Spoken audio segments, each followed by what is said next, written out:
আচ্ছা, তো আমরা এক্সপেরিমেন্টটা করার সময় এক্স্যাক্টলি ডিসি সার্কিটের বেলায় যা যা করছি সেই জিনিসগুলাই করব। তো তোমরা ভিডিওটা যখন প্লে করব দেখবা যে এরকম আমরা এই ভোল্টেজ সোর্সের জায়গায় জাস্ট হচ্ছে আগে আমরা ইউজ করতাম হচ্ছে পাওয়ার সাপ্লাই, এখন হচ্ছে সিগন্যাল জেনারেটরটা ইউজ করব জাস্ট, কিন্তু দুইটা পিন এসে ঠিকই হচ্ছে ব্রেডবোর্ডে কানেক্টেড হবে যেভাবে হচ্ছে আমি তোমাদের আগে দেখাইছি। এরপরে হচ্ছে দেখবা যে একটা রেজিস্টার কানেক্ট করবে, ইন্ডাক্টর এন্ড ক্যাপাসিটরও ব্রেডবোর্ডে কানেক্ট করবে। দেন হচ্ছে আমরা আগের বার কিন্তু প্রত্যেকটা ভোল্টেজ মাল্টিমিটার দিয়ে মেজার করছিলাম। এইবারও দেখবা যে যখন স্যার হচ্ছে এটা করবে এক্স্যাক্টলি মাল্টিমিটার দিয়ে এই ভোল্টেজ গুলা মেজার করবে প্রতিটা লোডের অ্যাক্রসে। এবং জাস্ট হচ্ছে আগের বার যেহেতু ডিসি সোর্স ছিল আমাদের মাল্টিমিটারটা অ্যাকচুয়ালি ভোল্টেজটা ডিসি মোডে এই মেজারমেন্টটা করা হতো। যেহেতু এবার এসি ভোল্টেজ সোর্স আছে, সো দেখবা যে মেজারমেন্টটা করার সময় জাস্ট হচ্ছে এসি মোডে নিয়ে এই মেজারমেন্ট গুলো করা হয়। আর যদি হচ্ছে ডিসি মোডে এই মেজারমেন্ট গুলো করা হতো তখন অ্যাকচুয়ালি এগুলোর এভারেজ ভ্যালু গুলো পাওয়া যেত। যে আমরা আগের এক্সপেরিমেন্টেই দেখছি যে এসি সিগন্যালের এভারেজ ভ্যালু একটা থাকে, আরএমএস ভ্যালু অন্য একটা থাকে এবং ম্যাক্সিমাম অ্যামপ্লিটিউড আরেকটা থাকে। তো আমরা যখন এসি মোডে এই মেজারমেন্ট গুলো নেই তখন অ্যাকচুয়ালি আমরা আরএমএস ভ্যালুটার আউটপুটটা দেখতে পারি। আর আমরা যখন এসি মোডে নেই তখন হচ্ছে এভারেজ ভ্যালুর আউটপুটটা দেখতে পারি। তো আমরা এই যে দেখো এখানে বলা আছে ভোল্টেজ সোর্সের আউটপুটটা থাকবে হচ্ছে আরএমএস এ। সো এই জন্য আমরা এইখানে যে ভোল্টেজের ভ্যালুগুলো নিব সেগুলো আমরা আরএমএস এ হচ্ছে মাল্টিমিটার থেকে রিডিং গুলো নিব। কিন্তু যেটা হবে যে ডিসির বেলা হয়েছিল এই তিনটা ভোল্টেজ যোগ করলে আমরা 4 পেয়ে যেতাম, 4 ভোল্ট, কারণ বিএস এর সমান হতে হবে। এইবার দেখবা যে এদের যে ম্যাগনিটিউড গুলা সবগুলো তুমি যদি যোগ করো তখন দেখবা যে এই 4 ভোল্টের থেকে অনেক বেশি আসবে, কারণ এগুলো সব ইন ফেজ না, এগুলোর ফেজ ডিফারেন্স আছে। তো তোমরা যদি ওই ভোল্টেজ গুলো নিয়েই এবং অ্যাঙ্গেল গুলো নিয়ে একটা ফেজার ডায়াগ্রাম ড্র করো সেই ক্ষেত্রে তোমরা অ্যাকচুয়ালি দেখবা যে না, ফেজার ডায়াগ্রামটার এই তিনটার যে ভোল্টেজের যোগফল সেটা অ্যাকচুয়ালি 4ই আসতেছে। তোমরা এক্সপেরিমেন্টালি ডাটাগুলো নিবা এবং তোমরা থিওরিটিক্যালি ভ্যালুগুলো ক্যালকুলেট করবে এবং সেগুলো ইউজ করে তোমাদের একটা ফেজার ডায়াগ্রাম আঁকতে হবে। স্যার তো এখানে আমি বেশি কেন আসে? বেশি আসে কারণ এগুলো তো ডিরেক্টলি যোগ হয় না, এগুলো হচ্ছে ডিফারেন্ট অ্যাঙ্গেলে যোগ হয়। যেমন হচ্ছে আমি যদি তোমাদের ভেক্টর দিয়ে এক্সাম্পল দিই, তুমি যদি 4 কিলোমিটার একটা ভেক্টর থেকে 4 কিলোমিটার তুমি হচ্ছে একটা স্টার্টিং পয়েন্ট থেকে ইস্টে গেলা, তারপর সেখান থেকে হচ্ছে 3 কিলোমিটার নর্থের দিকে গেলা, তাহলে তুমি ইনিশিয়াল পজিশন থেকে তোমার ডিস্টেন্স কত? 5 কিলোমিটার। হ্যাঁ, কিন্তু তুমি দুটো যোগ করলে কি হয়ে যাচ্ছে, 7 হয়ে যাচ্ছে না? তো ভেক্টর হিসেবে তুমি Yes, যখন sir. যোগ করবা তখন তো অ্যাঙ্গেলটা অ্যাকচুয়ালি ম্যাটার করে। তো ওই জন্য অ্যাকচুয়ালি যোগফলটা সেম হয় না, কিন্তু তুমি যদি এগুলার অ্যাঙ্গেলটা কনসিডার করে ফেজর ড্র করো সেই ক্ষেত্রে হচ্ছে তুমি দেখবা যে যোগফলটা ঠিক আছে। তো আমরা অ্যাকচুয়ালি প্রথমে তাহলে ভিডিওটা দেখে নেই, তাহলে এরপর হচ্ছে আমাদের আগাতে সুবিধা হবে। আচ্ছা, আমি ভিডিওটা প্লে করতেছি, যদি সাউন্ড না শোনা যায় তাহলে হচ্ছে কেউ আমাকে ইনফর্ম করো। আমাদের এই এক্সপেরিমেন্টটা হচ্ছে আমরা verification of KVL and KCL for AC circuit. তো আমাদের এখানে আমরা কারশফস ভোল্টেজ ল এবং কারশফস কারেন্ট ল এই দুটো ভেরিফাই করে দেখব। তো এটার জন্য আমরা দুটো ডিফারেন্ট সার্কিট তৈরি করব। প্রথম সার্কিটে আমাদের যেটা থাকবে সেটা হচ্ছে আমাদের একটা রেজিস্ট্যান্স, একটা ইন্ডাক্টর এবং একটা ক্যাপাসিটর সিরিজে থাকবে। তো আমরা এখানে রেজিস্ট্যান্সের হিসেবে ইউজ করতেছি হচ্ছে 100 ওহমের একটা রেজিস্ট্যান্স। এটা হচ্ছে আমাদের একটা 100 ওহমের রেজিস্ট্যান্স, সেটার সাথে সিরিজে আছে আমাদের 1 মাইক্রোফ্যারাডের একটা ক্যাপাসিটেন্স, এবং এই দুটোর সাথে সিরিজে আছে হচ্ছে আমাদের একটা 10 মিলি হেনরির ইন্ডাক্টর। সো এই ইন্ডাক্টর বক্সটা একটু ডিফারেন্ট। আমরা এখানে একটা ডিকেড ইন্ডাক্টর বক্স ইউজ করতেছি। এখানে আমরা যে নাম্বার সিস্টেমে যেভাবে আমরা একক, দশক, শতক হিসাব করতাম আসলে সেরকম। এটা হচ্ছে আমাদের এককের ঘর, এটা দশকের ঘর এবং এটা শতকের ঘর। সো আমি 10 মিলি হেনরি কীভাবে সেট করতেছি দেখো, আমরা যেহেতু 10 চাই তার মানে আমাদের এককের ঘরে থাকতে হবে 0। সো আমরা এখানে এটাকে ঘুরে চাইলে 1 বা 0-তে সেট করতে পারি। আমরা এটাকে 0-তে সেট করছি যেহেতু আমাদের এককের ঘরে হচ্ছে 0। আর এটা হচ্ছে আমাদের দশকের ঘর। সো আমরা এখানে দিয়েছি হচ্ছে 10-এর জন্য আমাদের 1 লাগবে। সো আমরা এখানে দিয়েছি 1। আর আমাদের শতকের ঘরে 0 দিয়েছি কারণ আমাদের 10 মিলি হেনরি, এটা ইউনিটটা কিন্তু মিলি হেনরি। তো এটা হচ্ছে আমাদের এই তিনটা কম্পোনেন্ট সিরিজে কানেক্টেড। সিরিজে আমরা এখানে সোর্স হিসেবে আমরা ইউজ করছি হচ্ছে একটা ফাংশন জেনারেটর। তো ফাংশন জেনারেটর থেকে আমরা সিরিজে কানেক্টেড, সিরিজে আমরা এখানে সোর্স হিসেবে আমরা ইউজ করছি হচ্ছে একটা function generator. So function generator থেকে আমরা একটা এসি 1 কিলো হার্টজের ফাংশন জেনারেটর আমরা 1 কিলোহার্টজ একটা সাইন ওয়েভ প্রডিউস করছি, যেটার ম্যাগনিটিউড হচ্ছে 4 ভোল্ট আরএমএস দেওয়া আছে আর কি, আমাদের ওইটা তৈরি করতে হবে। এছাড়া আমরা হচ্ছে সার্কিটের কেভিএল এর জন্য আমাদের প্রত্যেকটা এলিমেন্টের ভোল্টেজ মেজার করে সেটা ভেরিফাই করতে হবে, এবং ভোল্টেজ মাপার জন্য আমরা একটা ভোল্টমিটার ইউজ করব। এটা হচ্ছে আমাদের একটা ফাংশন জেনারেটর।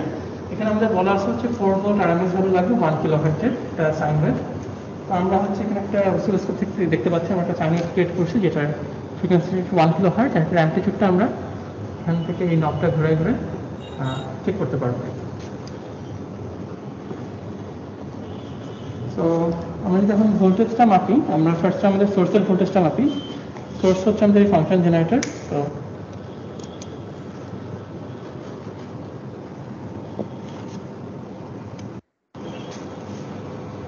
একটা এখানে একটা এখানে কানেক্ট করলে মিটারের দুইটা টার্মিনালকে ইউজ করছি, একটা এখানে একটা এখানে কানেক্ট করলে আমরা আমাদের ভোল্টমিটারের রিডিংটা দেখতে পাচ্ছি হচ্ছে 2.58 ভোল্টের মতো। তো আমরা আপাতত এই রিডিংটা নিয়ে কাজ করি, 2.58। আমরা যদি এরপর ইন্ডাক্টরের ভ্যালুটা মাপি, ভোল্টেজটা, ইন্ডাক্টরের অ্যাক্রসের ভোল্টেজটা হচ্ছে 0.8 এর মতো। এরপর আমাদের রেজিস্ট্যান্সের ভোল্টেজ হচ্ছে 1.3 এর মতো, আর আমাদের ক্যাপাসিটরের ভোল্টেজটা হচ্ছে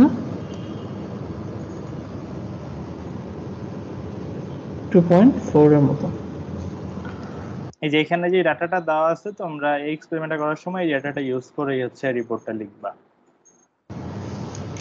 তো এই ভোল্টেজগুলো থেকে এখন হচ্ছে আমরা আমাদের কেভিএলটাকে ভেরিফাই করে দিই। আচ্ছা, আমরা আমাদের এখন এই পরের কেসিএল ভেরিফিকেশনের জন্য আমরা মোটামুটি আগের সার্কিটে ইউজ করছি, শুধু এখন ডিফারেন্স হচ্ছে আমাদের এই সার্কিটে এখন আমরা এই ক্যাপাসিটরের সাথে প্যারালাল একটা 120 নামের রেজিস্টার অ্যাড করছি।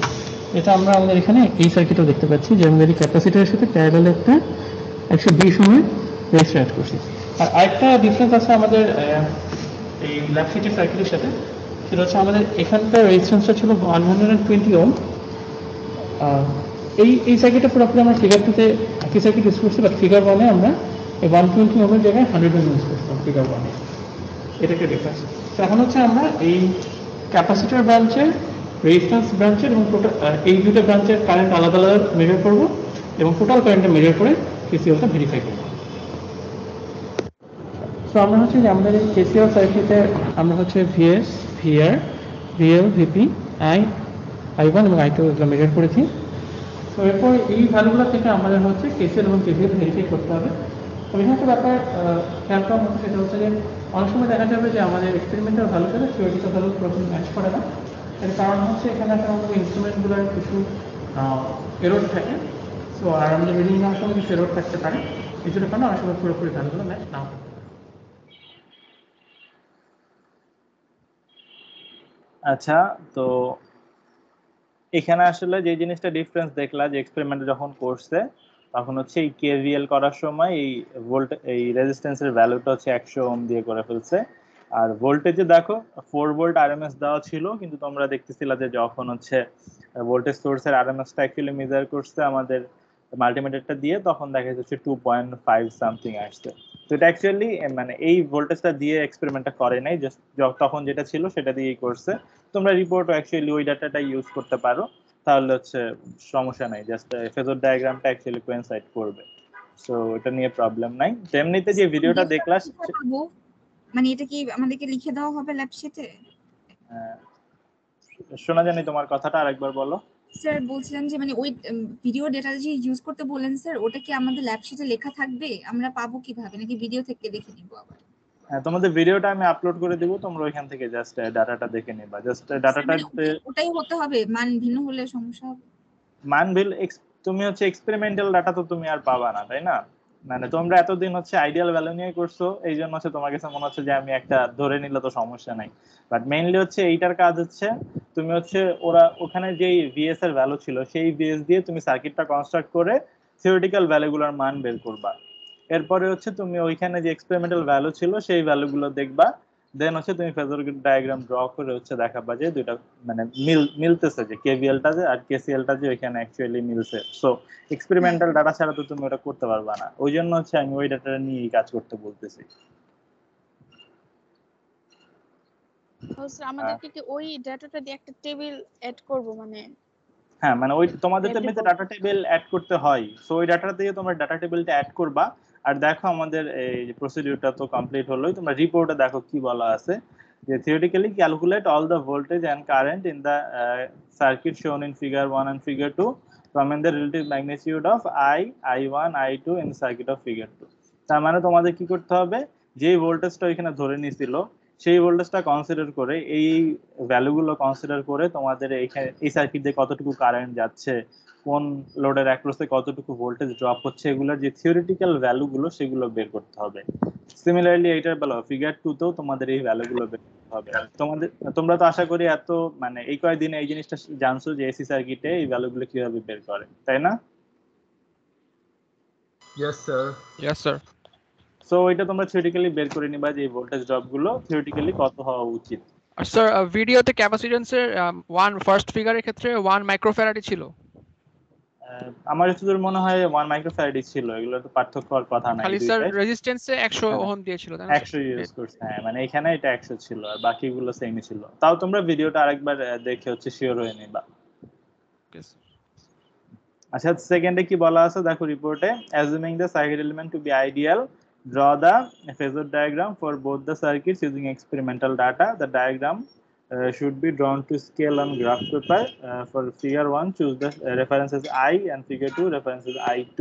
তার মানে তোমরা যে থিওরিটিক্যাল ভ্যালুগুলো বের করছো এইগুলো ইউজ করে তোমাদের একটা ফেজর ডায়াগ্রাম ড্র করতে হবে। আলটিমেটলি ফেজর ডায়াগ্রাম তোমরা ড্র করবা, সেটা হচ্ছে গ্রাফ পেপারে কেন করতে বলছে, কারণ তুমি যদি ফ্রি হ্যান্ডে করো তাহলে তোমরা অ্যাকচুয়ালি দেখবা না যে আমরা এই তিনটা ভোল্টেজ ফেজর আকার যদি যোগ করি সেটা হচ্ছে ভিএস এর সমান হচ্ছে, এটা অ্যাকচুয়ালি মানে স্কেলে ড্র না করলে বোঝা যাবে না। সো ওই জন্য গ্রাফ পেপারে ড্র করতে বলছে। অ্যান্ড আরেকটা জিনিস যেটা বলছে যে তোমাদের ওই ফেজরের যে রেফারেন্স হিসেবে ধরতে হবে, ফিগার 1 এ হচ্ছে আই হচ্ছে আমাদের রেফারেন্স এন্ড ফিগার 2 তে হচ্ছে I2 হচ্ছে আমাদের রেফারেন্স। এবং 3 তে বলছে কি from the phasor diagram express the voltage and the current as phasors and compare those with the value calculated in step 1। মানে তোমরা যে ইসে যে ভ্যালুগুলো পাইছো স্টেপ 1 এ যে ভ্যালুগুলো পাইছো সেগুলোর সাথে হচ্ছে তোমরা জাস্ট কম্পেয়ার করে দেখবা। এই তো মানে বাকি পার্টগুলো সমস্যা নাই। তো তোমাদের যেটা প্রবলেম হতে পারে অনেকের যে হয়তো প্র্যাকটিস করো নাই, যে ফেজর ডায়াগ্রামটা নিয়ে একটু প্রবলেম হতে পারে বা এই ভ্যালুগুলো কিভাবে ক্যালকুলেট করতে হয় সেটা নিয়ে একটু সমস্যা হতে পারে। সো এটা আমি একটু দেখাই দিই। তো আমি যেটা দেখাই দিব ওটা হচ্ছে কিন্তু এই 4 ভোল্টেজ আরএমএস এর জন্য, যে তোমরা যখন ক্যালকুলেট করবা তখন কিন্তু অনেকগুলো প্যারামিটার চেঞ্জ হবে। সো আমি এই জন্যই দেখাই দিচ্ছি যে তোমরা ডিরেক্টলি এই জিনিসটা ইউজ করতে পারবা না, বাট তোমরা এই কনসেপ্টটা ইউজ করে নিজেরা ড্র করে নিতে পারবা। তো এই সাইডে যদি একটু দেখাই, হ্যাঁ তো এই সার্কিটে যখন তোমাদের জন্য ফার্স্ট কাজ কি হবে, তোমরা এই ভোল্টেজটা জানো যে 4 ভোল্ট আরএমএস, এবং এই যে এটা যেহেতু কোনো অ্যাঙ্গেল না দেওয়া নাই তোমরা এটাকে আপাতত 0 ধরে হচ্ছে কাজ শুরু করবা এটার অ্যাঙ্গেলটা। তো এখানে দেখো যে তাহলে হচ্ছে আমি যদি কারেন্টটা বের করতে চাই আমার অ্যাকচুয়ালি কি করতে হবে, এই যে প্রত্যেকটা যে এখানে ইম্পিডেন্স আছে এগুলো যেহেতু সিরিজে আছে এদের দিয়ে ভাগ দিতে হবে। তো অ্যাকচুয়ালি এখানে এই যে এক্সএলটা মানে ইন্ডাক্টরের যে ইম্পিডেন্সটা সেটা আমরা বের করে নিতে পারি 2 পাই এফ, তারপর হচ্ছে ইন্ডাক্টরের যে ভ্যালুটা মানে ওমেগা এল বা 2 পাই এফ এল। তো এটা দিয়ে দেখলাম যে এখানে অ্যাকচুয়ালি 62.832 ওহম আসে। সিমিলারলি এক্সসি মানে হচ্ছে ক্যাপাসিটরের যে ইম্পিডেন্সটা সেটা আসে হচ্ছে 1 বাই ওমেগা সি বা 1 বাই 2 পাই এফ সি। ওটা করলে দেখবে 159.155 ওহম এর মতো আসে। তো এই জিনিসগুলো যদি আমি হিসাবে এক্সপ্রেস করতে চাই কমপ্লেক্স নাম্বার হিসাবে, তো এইটাকে অ্যাকচুয়ালি কি লিখতে হবে বলো তো? Sir j omega L R 1 by j omega C. মানে অ্যাকচুয়ালি যদি এক্সএলটা আমি হচ্ছে এই আকারে এক্সপ্রেস করি তাহলে হচ্ছে জে ওমেগা এল, কারণ হচ্ছে এটা জে দেওয়ার কারণ হচ্ছে যে একটা ইন্ডাক্টর যখন থাকে তখন ফেজর যদি চিন্তা করো এই ভি বাই আই আকারে যদি এক্সপ্রেস করো তখন ভোল্টেজটা কি অ্যাকচুয়ালি আমাদের লিডিং থাকে না, তার মানে অ্যাঙ্গেলটা অ্যাকচুয়ালি 90 ডিগ্রি থাকে।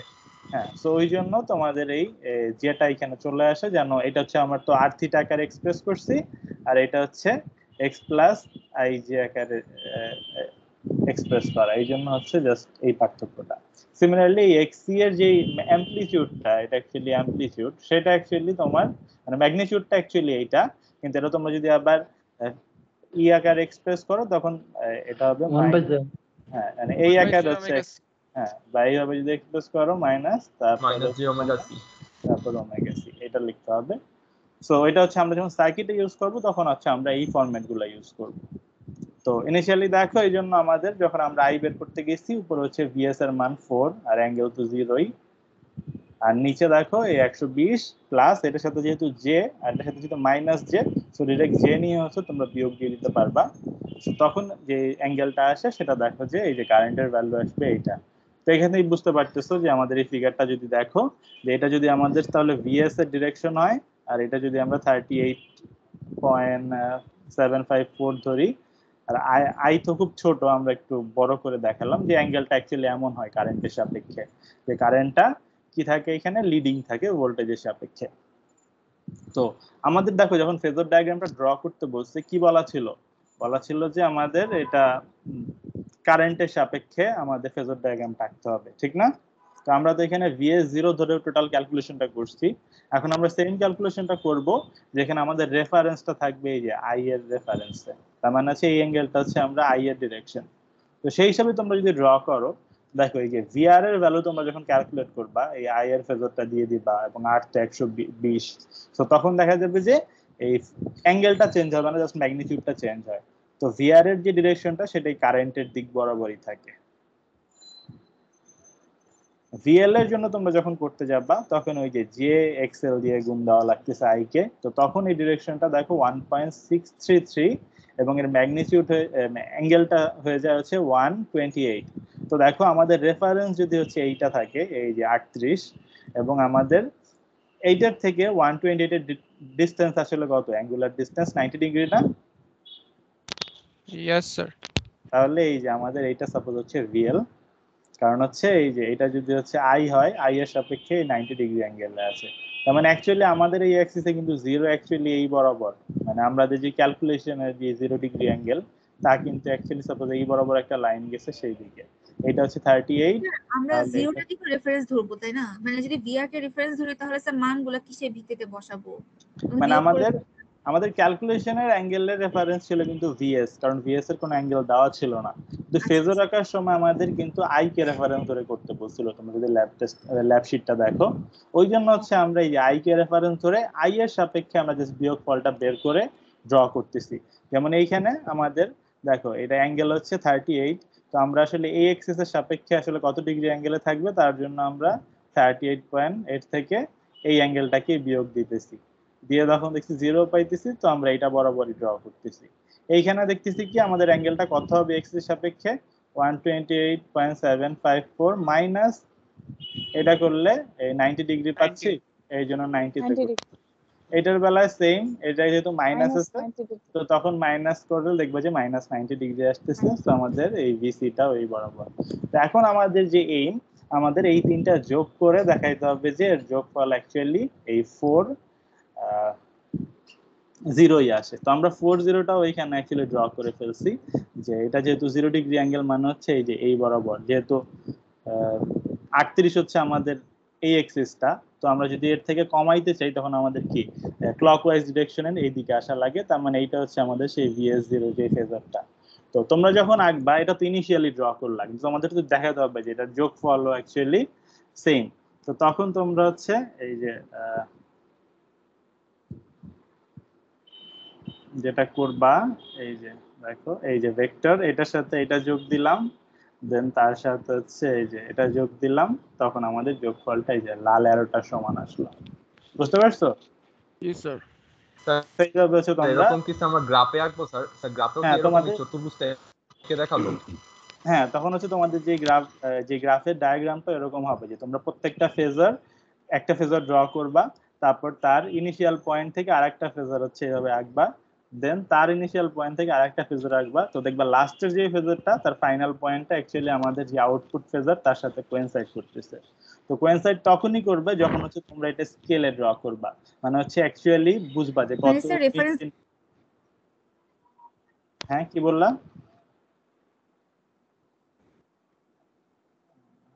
কেউ কিছু বলছো? হ্যাঁ তোমার কথা শুনতে পারিনি আমি, তুমি আরেকবার বলবা? স্যার আপনার কথাটা একটু কেটে গেছিল, আবার একটু যদি রিপিট করতেন। আচ্ছা, তো লাস্টে যে তোমার, গ্রাফ নিয়ে বললেন। হ্যাঁ তার মানে হচ্ছে আমাদের হচ্ছে এই জিনিসটা গ্রাফ পেপারে ড্র করতে হবে। কেন? কারণ হচ্ছে জি তাহলে স্যার। তাহলে তাহলে যেন তোমরা একবারে এই 3.119 এই জিনিসটাই ড্র করতে পারো। ফ্রি হ্যান্ডে ড্র করলে হবে কি, এই তিনটা যদি আমি যোগ দেই তখন দেখবা যে এটার সাথে ডিরেক্টলি মিলতেছে না। তো এই জন্য অ্যাকচুয়ালি তোমাদের গ্রাফ পেপারে ড্র করতে বলা হয়েছে, যেন তোমাদের ফেজার ডায়াগ্রামটা অ্যাকচুয়ালি মানে মিলে। স্যার তো তাহলে কি আমরা দুইটা গ্রাফ ড্র করব, একটা ভিএস এর জন্য আর একটা চারটা একসাথে, নাকি একটাই মানে করব? ডিএস এর জন্য করলে কি, মানে এই ওয়েতে করলে তোমাদের জন্য সুবিধা, তোমরা তখন হচ্ছে বুঝে বুঝে এই জিনিসটা ড্র করতে পারো। কারণ একেবারে ইনিশিয়াল কন্ডিশনে যদি তোমরা এইভাবে ড্র করতে চাও তখন দেখা যায় যে তোমাদের অনেক বেশি ইনটিউশনের দরকার পড়ে। আচ্ছা দুইটা তো গ্রাফ ড্র করব। হ্যাঁ সেটাই। Okay sir. আচ্ছা, এবং তারপরে আচ্ছা এইটুক বুঝতে পারছো আশা করি সবাই, যে স্যার এখান কিভাবে থেকে বলা যায় কি স্যার যে আই লিডস ভিসি, মানে আই যেটা আছে মেইন আই, হ্যাঁ আই, সেটা ভিসি কে লিড করতেছে। তুমি আই অ্যাঙ্গেলটা লিডস, দেখো। অ্যাঙ্গেল হচ্ছে মাইনাস, তার মানে আই ভিসি কে লিড হ্যাঁ করতেছে। হ্যাঁ হ্যাঁ, আই লিড করতেছে, হ্যাঁ।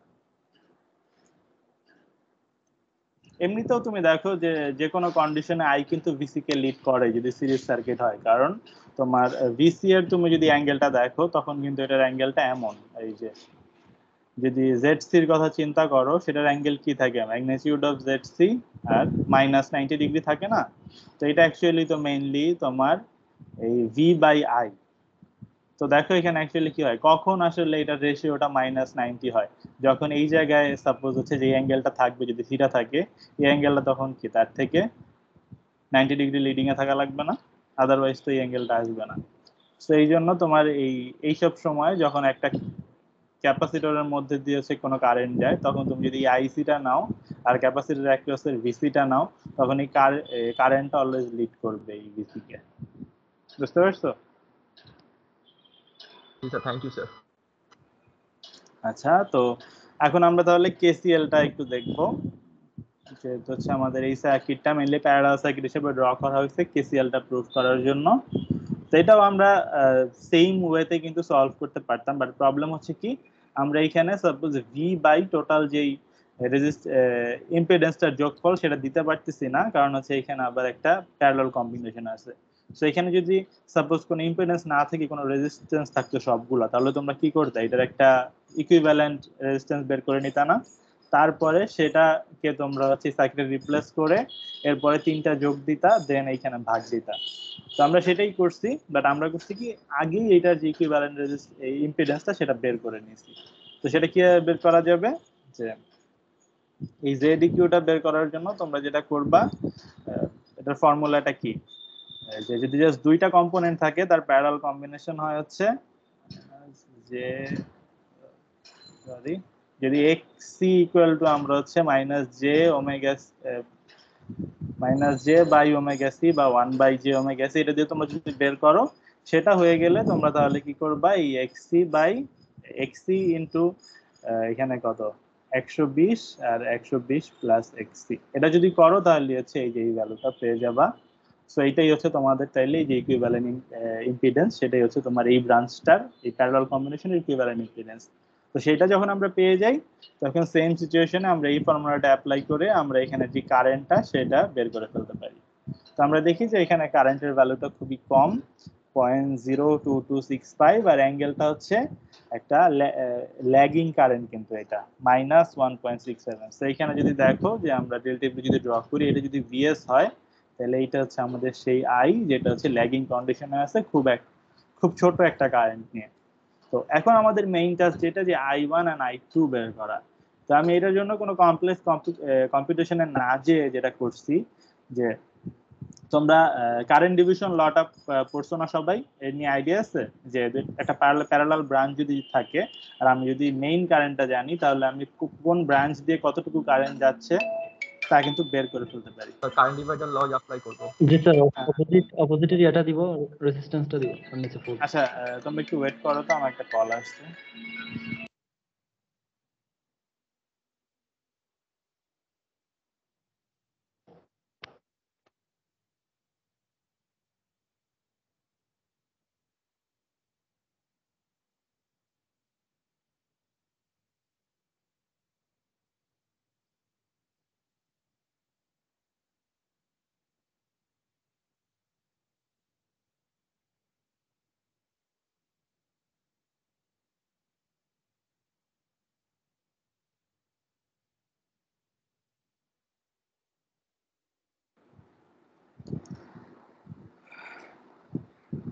আচ্ছা, আমার কথা শুনতে পাচ্ছ?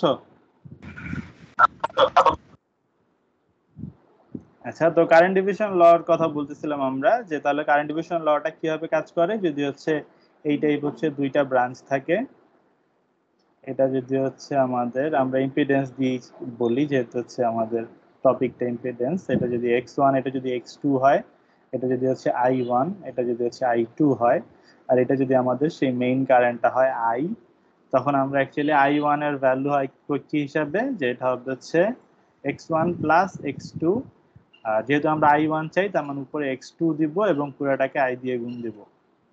আর যদি i2 টা চাই সেই ক্ষেত্রে হচ্ছে সেম জিনিস, জাস্ট হচ্ছে এখানে x1 থাকবে আর পুরোটাকে i দিয়ে গুণ দেব। তার মানে x2 এর মান যত বড় হবে তার মানে এই সাইড দিয়ে কারেন্ট তত কম যাবে, এই সাইড দিয়ে কারেন্ট তত বেশি যাবে। আবার x1 এর মান যদি বড় হয় তখন এই i1 এর মানটা কমে যাবে, কারণ বেশি ইম্পিডেন্স, এবং i2 এর ভ্যালুটা বেড়ে যাবে। এই জন্য অ্যাকচুয়ালি এই রেসিপ্রোকাল রিলেশনশিপটা। তো সেই সূত্র দিয়ে যদি আমরা এই i1 and i2 বের করি তাহলে হচ্ছে আমরা এমন দুইটা ভ্যালু দেখতে পারি, যে i1 হচ্ছে দুইটাই খুব ছোট কারেন্ট, বাট i1 এর বেলায় দেখা যায় যে তোমার 51.3139 এইটাই হচ্ছে একটা অ্যাঙ্গেল থাকে, আর i2 এর বেলা হচ্ছে -28.686। তো এটা যদি আমরা হচ্ছে এখানে ড্র করি, দেখো আমাদের বলছে i2 এর সাপেক্ষে হচ্ছে আমাদের এটা ড্র করতে হবে। তো সেই হিসাবে আমরা যদি এই ব্ল্যাকটা হচ্ছে আমরা i2 চিন্তা করি, আর এই আমাদের যেই পার্পল কালারের যেই অ্যারোটা সেটা হচ্ছে আমাদের i1, কারণ হচ্ছে দেখো এটার অ্যাঙ্গেলটা কিন্তু 90 ডিগ্রিতেই আছে। তো সেটা যদি তোমরা করো তাহলে এই দুইটা যখন আমরা যোগ করব i1 প্লাস i2, তখন আমাদের যে ভ্যালুটা আসবে সেটা হচ্ছে আমাদের আবার i এর যেটা এটা সেটা সমান আসবে। সো এইটাই অ্যাকচুয়ালি এখানে ড্র করে দেখানো হয়েছে। এবং আমি আবার এখানে তোমাদের হ্যাঁ এইটাই, মানে তোমরা কেসিএল এর জন্য তো আসলে তোমাদের আর কেভিএল টা প্রুফ করে দেখাইতে হবে না, তো তোমরা গ্রাফ পেপারে এটা তোমাদের যে ভ্যালু গুলো আসছে সেটা দিয়ে তোমরা ড্র করতে পারবে, আশা করি সমস্যা হবে না। কারো কোনো কোশ্চেন আছে এই এক্সপেরিমেন্টটা নিয়ে? আর তার মানে তো আমরা দুইটা গ্রাফ পাবো, একটা হলো হ্যাঁ কেভিএল এর জন্য আর একটা কেসিএল এর জন্য। হ্যাঁ, কেভিএল কেসিএল দুইটার জন্যই আঁকতে হবে। আর তোমরা যেটা করবা আর আচ্ছা একটা স্যার, গ্রাফ দুটোর জন্য আঁকবো আর হচ্ছে আমাদের যে মানে ইনফরমেশন দেওয়া আছে মানে ওটা ধরেই তো আঁকবো, তাই না? হ্যাঁ ওটা ধরেই স্যার আঁকবা। ওটা কি আর ওটা আর্গন চিত্রের মতো কমপ্লেক্স গ্রাফ যে আমরা আঁকতাম এইচএসসি তে ওরকম? এইচএসসি তে তোমরা আসলে ফেজর ডায়াগ্রাম পাও নাই, তোমরা ফেজর ডায়াগ্রামটা এখানে আসার পরই পাওয়ার কথা। তোমরা থিওরিতে দেখো বা তোমাদের ক্লাসেও পড়ানোর কথা, যেটা অ্যাকচুয়ালি ভেক্টর ডায়াগ্রামের মতো, যে তোমরা ভেক্টরের যে হ্যাঁ হ্যাঁ, ভ্যালুগুলো ভেক্টর সেটা বের করবা, এরপরে হচ্ছে ওই ভেক্টরের ইনিশিয়াল পজিশন, মানে মেইনলি হচ্ছে ফেজর ডায়াগ্রামে যেটা করা হয় যে অ্যাঙ্গুলার আকারে প্রত্যেকটা ভেক্টর ঠিকভাবে আঁকা হয়, এরপরে দেখানো হয় যে তুমি অ্যাকচুয়ালি ভেক্টরের যোগফলগুলা তোমার যে ডিজায়ার্ড ভেক্টরটা সেটার সাথে কোয়েনসাইড করতেছে, এটা বোঝানো হয়। তো এই জন্য তোমরা যেটা করবা, যেই ভেক্টরগুলো যোগ দিতে হয় সেই ভেক্টরগুলো একটা করে ড্র করবা, দেন হচ্ছে নেক্সট ভেক্টরটা করবা কি, যে ভেক্টরটা তুমি অলরেডি ড্র করছো সেটার ইনিশিয়াল পয়েন্ট থেকে ড্র করবা। এভাবে করে সবগুলো যদি হচ্ছে ইনিশিয়াল টু ফাইনাল এভাবে বসাইতে থাকো, দেখবে যে আলটিমেটলি তোমাদের সবগুলো ভেক্টর বসানোর পরে ফাইনাল পয়েন্টটা তোমাদের যে রেজাল্টেড ফাইনাল পয়েন্ট সেটার সাথে মানে মিলতেছে। যেমন এই যে এখানে আমরা যেটা দেখছি যে আমরা সবগুলো ভেক্টর যখন বসাইছি তখন এই আমাদের লাল অ্যারোটা ছিল রেজাল্টটা, তো রেজাল্টের সাথে কিন্তু একেবারে ফাইনাল পয়েন্টটা মানে মিলে গেছে। তো তোমরাও অ্যাকচুয়ালি এইটাই দেখতে পারবা। আর স্যার এই যে এই গ্রাফটা দেখাচ্ছেন এখানে, স্যার এই যোগফলটা যদি আমি এই নিচে না উপরে করতাম, মানে উপর থেকে নিচে আসতাম তাহলে হতো না স্যার? উপর থেকে মানে তুমি যদি ডিফারেন্ট ভাবে করতা, সাপোজ হচ্ছে আগে এইটা বসাইতা, এইটা আগে বসাইতা, তারপরে এইটা বসাইতা, তারপরে এটা বসাইতা, সমস্যা নাই, কিন্তু ওইটা জাস্ট দেখতে সুন্দর দেখে আমি ওইভাবে করছি। এখানে দেখো দুইটা একই পয়েন্টে পড়ে গেছে, সো দেখতে একটু খারাপ দেখাইতেছে, বুঝতেছো? মানে তুমি চাইতেছো কি এইভাবে করতে, সাপোজ না আগে হচ্ছে উপরেরটা নিবা, আমি স্যার মনে করেন যে তারপরে হচ্ছে এইটা করবা, তারপরে হ্যাঁ কোনো সমস্যা নাই, তুমি এইভাবেও করতে পারো। ঠিক আছে, এটা তোমাদের উপর ডিপেন্ড করে তোমরা যোগটা কোন সিকোয়েন্সে দিবা, এটা কোনো সমস্যা নেই। স্যার শুধু ডায়াগ্রামটা দেখাতে পারলেই তো হবে, তাই না স্যার? হ্যাঁ মানে ফেজার ডায়াগ্রাম যদি চাওয়া হয় কোথাও, তোমরা হচ্ছে এই মানে ভ্যালুগুলো ক্যালকুলেট করে এই ডায়াগ্রামটা ড্র করে দেখাবা। আমাদের টিঙ্কার ক্যাডে তো কোনো কাজ নেই তাই না? না, এটার জন্য টিঙ্কার ক্যাডে কোনো কাজ নাই, কারণ হচ্ছে টিঙ্কার ক্যাডে তোমাদের এই এসি ভোল্টেজ গুলা মেজার করা যায় না। সো ওই জন্য আসলে আমরা টিঙ্কার ক্যাড এটা দেখাতে পারি নাই। সো এটা তোমরা এই জন্য এক্সপেরিমেন্টের ভ্যালু গুলো দিয়েই করবা। আর আরেকটা জিনিস করবা যে তোমাদের থিওরিটিক্যালি যে রেজাল্ট গুলো আসতেছে আর এক্সপেরিমেন্টালি যে রেজাল্ট গুলো আসতেছে এগুলো কিন্তু টেবিলে দুইটা সাইড বাই সাইড দেখাবা যে কতটুকু এরর আসতেছে, বুঝতেছো? আমার ইনিশিয়ালি যে ভোল্টেজটা ভিএস ধরে করা হয়েছে ওই ভিএস এবং ওই ইম্পিডেন্স গুলো নিলে এই ভিআর এর মান যেমন আসার কথা, কারেন্টের মান যেমন আসার কথা, সেটা তোমরা থিওরিটিক্যালি তো নিজেরা বের করবা। আর এক্সপেরিমেন্টালি কিন্তু এখানে ক্যালকুলেট করে দেখাইছে কোনটার ভ্যালু কত। আই দেখায় নাই, কিন্তু ভিআর ভিএল ভিসি দেখাইছে। তো ওই জিনিসগুলো কিন্তু তোমরা তখন হচ্ছে নিজেরা করে দেখাবা যে এই ভ্যালুগুলো এরর কতটুকু আসছে। আমার একটা ঠিক আছে? কোশ্চেন ছিল হ্যাঁ বলো। স্যার, আমাদের তো অসিলোস্কোপ দেখানো হয়েছিল না স্যার? অসিলোস্কোপে হ্যাঁ, ওখানে যে মানে ওই যে ওয়েভটা আছে ওইটার ফ্রিকোয়েন্সি দেখে কি আমি মানে রেজোন্যান্ট ফ্রিকোয়েন্সি মেজার করতে পারবো? মানে সবচেয়ে সুন্দর ফ্রিকোয়েন্সি কোনটা ওইটা কিভাবে বুঝবো? মানে সবচেয়ে সুন্দর ফ্রিকোয়েন্সিটা তো রেজোন্যান্ট ফ্রিকোয়েন্সি হবে, রাইট? কারণ আমরা যে মানে যেখানে মানে এখন যদি রেডিওতে শুনি, রেডিওর সবচেয়ে সুন্দর ফ্রিকোয়েন্সিটা তো হচ্ছে না, ওইটার সাথে ওইটা ম্যাচ করে না। রেজোন্যান্ট ফ্রিকোয়েন্সি ওইটা হচ্ছে ডিফারেন্ট কনসেপ্ট। এখানে হচ্ছে রেজোন্যান্ট ফ্রিকোয়েন্সি নিয়ে তোমাদের অ্যামপ্লিটিউডটা ম্যাক্সিমাইজ করা হয়, যেন হচ্ছে জাস্ট ওই চ্যানেলটাই তোমাদের হচ্ছে পাও, বাকি চ্যানেলগুলোর অ্যামপ্লিটিউড কম থাকে, তোমাদের অন্য চ্যানেলগুলোর যে ইন্টারফারেন্সটা সেটা যেন না আসে। বাট ওটার সাথে এই কনসেপ্টটা মিলবে না, ওটা তোমরা আরো পরবর্তীতে পাবে। কিন্তু এটা তো সার্কিটটা তো আইএলসি সার্কিট। আইএলসি সার্কিট ঠিক আছে, কিন্তু এই সার্কিটের সাথে ওই জিনিসটা তুমি ফুললি মিলাতে চাবা না। ওটা মিলে কি হবে যে আইএলসি সার্কিটে যেটা হয় যে তুমি যদি রেজোন্যান্ট ফ্রিকোয়েন্সিতে হচ্ছে সার্কিটটাকে টিউন করতে পারো, সেই ক্ষেত্রে তুমি ম্যাক্সিমাম কারেন্ট পাবা রেজোন্যান্ট ফ্রিকোয়েন্সিতে। বুঝতে পারছো? এমন না যে তুমি রেজোন্যান্ট ফ্রিকোয়েন্সিতে না নিলে কারেন্ট মানে কোনো কারেন্ট পাবা না, পাবা, কিন্তু তুমি ওই সার্কিট থেকে পসিবল ম্যাক্সিমাম কারেন্ট পাবা যখন হচ্ছে তুমি রেজোন্যান্ট ফ্রিকোয়েন্সিতে সার্কিটটা টিউন করবা। তো তোমাদের এইসব এক্সপেরিমেন্টের জন্য আসলে তো ওইটা ইম্পর্টেন্ট না যে আমাদের রেজোন্যান্ট ফ্রিকোয়েন্সি ছাড়া কাজ করাই যাবে না। তোমরা এই এক্সপেরিমেন্টেও ভ্যালুগুলো এক্স্যাক্টলি সেমই পাবা যদি তোমরা রেজোন্যান্ট ফ্রিকোয়েন্সি ছাড়াও করো। কেভিএল তোমাদের মানে ভেরিফাই করতে পারবা। বাট রেজোন্যান্ট ফ্রিকোয়েন্সিতে করলে কারেন্টটা ম্যাক্সিমাম পাওয়া যায়, যেটা হচ্ছে রেডিওতে কাজে লাগে। কারণ রেডিওতে সাপোজ তুমি একটা চ্যানেল শুনতে চাও, বাকিগুলো শুনতে চাও না, তো তখন ওইটাই তুমি যদি রেজোন্যান্টে নিয়ে যাও তাহলে ওই সিগন্যালটার জন্যই কারেন্ট ম্যাক্সিমাম পাবা, মানে সাউন্ড বেশি পাবা, বাকিগুলোর সময় কারেন্ট কমে যাবে। বাট এইসবে ওটা লাগবে না। বুঝতে পারছো? আচ্ছা স্যার, একটা কোশ্চেন ছিল স্যার। স্যার, এক্সপেরিমেন্ট 2 ফিগারের ক্ষেত্রে আমরা যেই ক্যাপাসিট্যান্স পেয়েছি আর রেজিস্ট্যান্স যেটা পেয়েছি সেটাকে ফার্স্টে ফেজারে কনভার্ট করে দেন আমরা যে ইকুইভ্যালেন্ট ইম্পিডেন্সটা বের করব, ওটা আমরা যেভাবে নিয়ম জানি যে 1/z1 + 1/z2 whole to the power inverse 1, এভাবে করে ইকুইভ্যালেন্ট বের করে তারপর আমরা মেজার করব না কারেন্টটা? আরেকবার বললো, আমি আসলে বুঝি নাই। মানে স্যার এক্সপেরিমেন্ট 2 তে স্যার, এটা না? আচ্ছা, এক্সপেরিমেন্ট 2 তে স্যার আমরা স্যার এখানে যে আমরা 1 মাইক্রোফ্যারাডের ক্যাপাসিট্যান্স আর 120 স্যার ওহমের যে রেজিস্ট্যান্স পেয়েছি, এটা স্যার ফার্স্টে ফেজারে কনভার্ট করে দেন আমরা মানে ইকুইভ্যালেন্ট ইম্পিডেন্স যেটা বের করব সেটা তো আমরা নরমালি যে নিয়মে জানি সেভাবে করব না, মানে 1/z1 + 1/z2 ইনভার্স 1। হ্যাঁ, ওইটা আর এটা সেম জিনিসই, জাস্ট ওটার এক লাইন পরে তোমরা এই ইকুয়েশনটা দিয়ে আসো। বুঝতে পারছো? তোমরা যেভাবেই করো কোনো প্রবলেম নাই, ফেজারে কনভার্ট করে জাস্ট ইকুইভ্যালেন্ট ইম্পিডেন্সের সূত্রে বসায় দাও, এই জিনিসটাই চলবে। গুণফল বাই যোগফল করছে। হ্যাঁ, গুণফল বাই যোগফল। তারপর কারেন্ট ডিভাইডার ল দিয়ে আমরা I1 I2 বের করে দেখাবো। কারেন্ট ডিভাইডার দিয়ে I1 I2 বের করবা। সো থিওরি সিম্পলি আছে, আমি জাস্ট হচ্ছে একটু মানে শর্টকাটে করতে চাইছি। বাট তোমরা যে ডাইরেক্টলি যদি করো সেম জিনিসই আসবে, সমস্যা নাই। আচ্ছা, তো এটা নিয়ে সমস্যা আশা করি নাই কারো। তাহলে আমরা নেক্সট এক্সপেরিমেন্টে যেতে পারি। আচ্ছা, যে নেক্সট যে এক্সপেরিমেন্টটা আছে সেটা হচ্ছে আমাদের measurement, AC power measurement using watt meter. তো অ্যাকচুয়ালি আমরা যেটা করব, আমরা একটা সার্কিটের টোটাল পাওয়ার কনজাম্পশনটা দেখব একটা সিঙ্গেল ফেজ সার্কিটে, এবং আমরা দেখব যে নরমালি পাওয়ার ক্যালকুলেট করার জন্য আমাদের কি লাগে, যে একটা লোডের মধ্যে দিয়ে কতটুকু কারেন্ট যাচ্ছে, লোডের অ্যাক্রসে ভোল্টেজ কতটুকু, সেই জিনিসটা জানা লাগে। বাট ওয়াট মিটার হচ্ছে এমন একটা মানে ইকুইপমেন্ট যেটা জাস্ট একটা সাপোজ প্যাকেজড ইকুইপমেন্ট, একটা বক্স। ওইটাই যদি আমরা সার্কিটে রাইট ওয়েতে কানেক্ট করি, তখন ওইখানে ওই ভোল্টেজ এন্ড কারেন্ট মানে আলাদাভাবে দেখায় না যে আমাদের ওইটা পাওয়ার পরে আবার গুণ দিয়ে ভ্যালুটা দেখা লাগবে।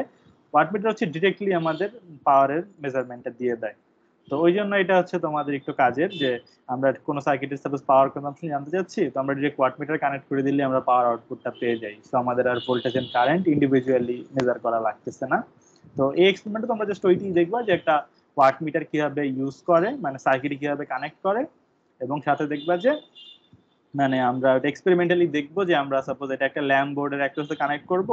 এখন সাপোজ ল্যাম্প বোর্ডে যদি একটা লাইট জ্বলে তাহলে ল্যাম্প বোর্ডটা যতটুকু পাওয়ার কনজিউম করবে, যদি ল্যাম্প বোর্ডে 3টা লাইট জ্বলে তো আরো বেশি পাওয়ার কনজিউম করবে।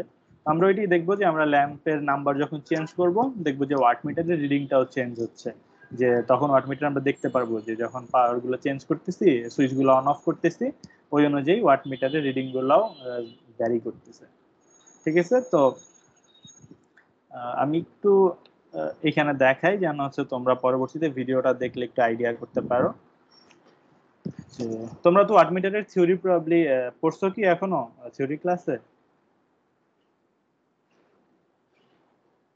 স্যার এটা পড়ানো হয়নি, আচ্ছা, মানে ভালো করে পড়ানো হয়নি। চ্যাপ্টারটা পড়ানো হয়েছে কিন্তু স্যার ওভারঅল করে নিতে হবে। সেটা দিয়ে বেশি বলে থিওরিটা নেই একটু স্যার। আইডিয়া দিয়ে দেন। আচ্ছা আচ্ছা, তাহলে আমি বলি যে সাপোজ এই হচ্ছে আমাদের সেই নেটওয়ার্কটা, এদিকে সাপোজ একটা ভোল্টেজ সোর্স আছে, আমি ড্র করলাম না, এবং এদিকে হচ্ছে আমাদের একটা কোনো লোড কানেক্টেড। এখন আমি বললাম যে এই লোডটা আসলে কতটুকু পাওয়ার আউটপুট, মানে পাওয়ার কতটুকু নিচ্ছে সেটা হচ্ছে আমি জানতে চাই। তো এই জন্য তোমরা অ্যাকচুয়ালি কি করবা, দেখো তোমাদের লাগবে কি ভোল্টেজ লাগবে, কারেন্ট লাগবে। যদি এটা রেজিস্টিভ লোড হয় তাহলে কি ভোল্টেজ এন্ড কারেন্ট জানলে আমরা কি জানি, পাওয়ার equal to V into I, তাই তো? তো তখন তোমাদের কি এই কারেন্টটা মেজার করতে হবে। তো কারেন্ট মেজার করার জন্য তোমরা কি করবা, যে এখানে একটা অ্যামিটার কানেক্ট করে দিবা, ঠিক না? তাহলে হচ্ছে অ্যামিটারের যে রিডিংটা সেটা আমাদের কারেন্ট দিয়ে দিবে। আর ভোল্টেজ মেজার করার জন্য তোমরা কি করবা, তাহলে এগুলো যেহেতু একই নোড, সো এখানে তোমরা কি করবে, একটা ভোল্টমিটার কানেক্ট করে দিবা। সো ভোল্টমিটার কানেক্ট করে দিলে হবে কি, এখানে তোমরা ভোল্টেজ রিডিংটা দেখতে পারবা। তো তখন তোমরা ওই দুইটা হচ্ছে এখানে বসায় দিবা, বসায় গুণ করে তোমরা ওভারঅল পাওয়ারটা পেয়ে যাবা। এখন দেখো এই অ্যামিটারে আমাদের আসলে রিডিংটা কিভাবে দেয়। অ্যামিটারের মধ্যে দেখা যায় যে এরকম একটা কয়েল থাকে। এই কয়েলটা হয় কি, যে যখন কারেন্ট যায় এর উপরে দেখা যায় ম্যাগনেটিক্যাল ইন্ডাকটেন্স ক্রিয়েট হয়, এবং যত বেশি কারেন্ট যায় ওই অনুযায়ী ম্যাগনেটিক ফোর্স ক্রিয়েট হয়ে তোমাদের যে নবটা আছে বা কাঁটাটা আছে, ওই কাঁটাটাকে ওই পরিমাণ ডিফ্লেক্ট করে। তো আমরা জানি যে আগে থেকে যারা অ্যামিটারটা ডিজাইন করছে তারা জানে যে কতটুকু কারেন্টের জন্য কতটুকু আসলে এই ডিফ্লেকশনটা হয়। তারা ওই অনুযায়ী এখানে হচ্ছে দাগগুলো কেটে রাখে, যেন হচ্ছে এর পরে কোনো আননোন সার্কিটেও যখন কানেক্ট করে যতটুকু ডিফ্লেক্ট হবে তাদেরকে বলে দিতে পারে যে কতটুকু কারেন্ট এখানে আছে, তাই তো? এইভাবেই তো করে, তাই না? সিমিলারলি যখন হচ্ছে একটা ভোল্টমিটার হচ্ছে এইভাবে কানেক্ট করে, সেখানেও এরকম একটা কয়েল থাকে, ওই কয়েলের মধ্যে দিয়ে কতটুকু কারেন্ট যাচ্ছে ওইটা জানা যায়, ওই অনুযায়ী নব কাটা থাকে, মানে দাগগুলো কাটা থাকে, এবং ডিফ্লেকশন দেখে বলে দিতে পারে যে তোমাদের কতটুকু এখানে ভোল্টেজ আসছে। ওটা তোমরা ওই রিডিং দেখে বলতে পারো, যদি অ্যানালগ মিটার হয় আর কি, ওই অনুযায়ী বললাম। তো আলটিমেটলি দেখো যখন আমরা পাওয়ারটা দেখবো তাহলে পাওয়ার কি অ্যাকচুয়ালি এই দুইটার উপরে ডিপেন্ড করে না, তার মানে এই দুইটার যে কোনো একটা বাড়লেই হচ্ছে আমাদের এই ডিফ্লেকশনটা যেন বাড়ে, ওই অনুযায়ী হচ্ছে আমাদের একটা ডিজাইন দরকার। তো এই জন্য ওয়াটমিটারে যেটা করা হয়, সবই মুছে গেল,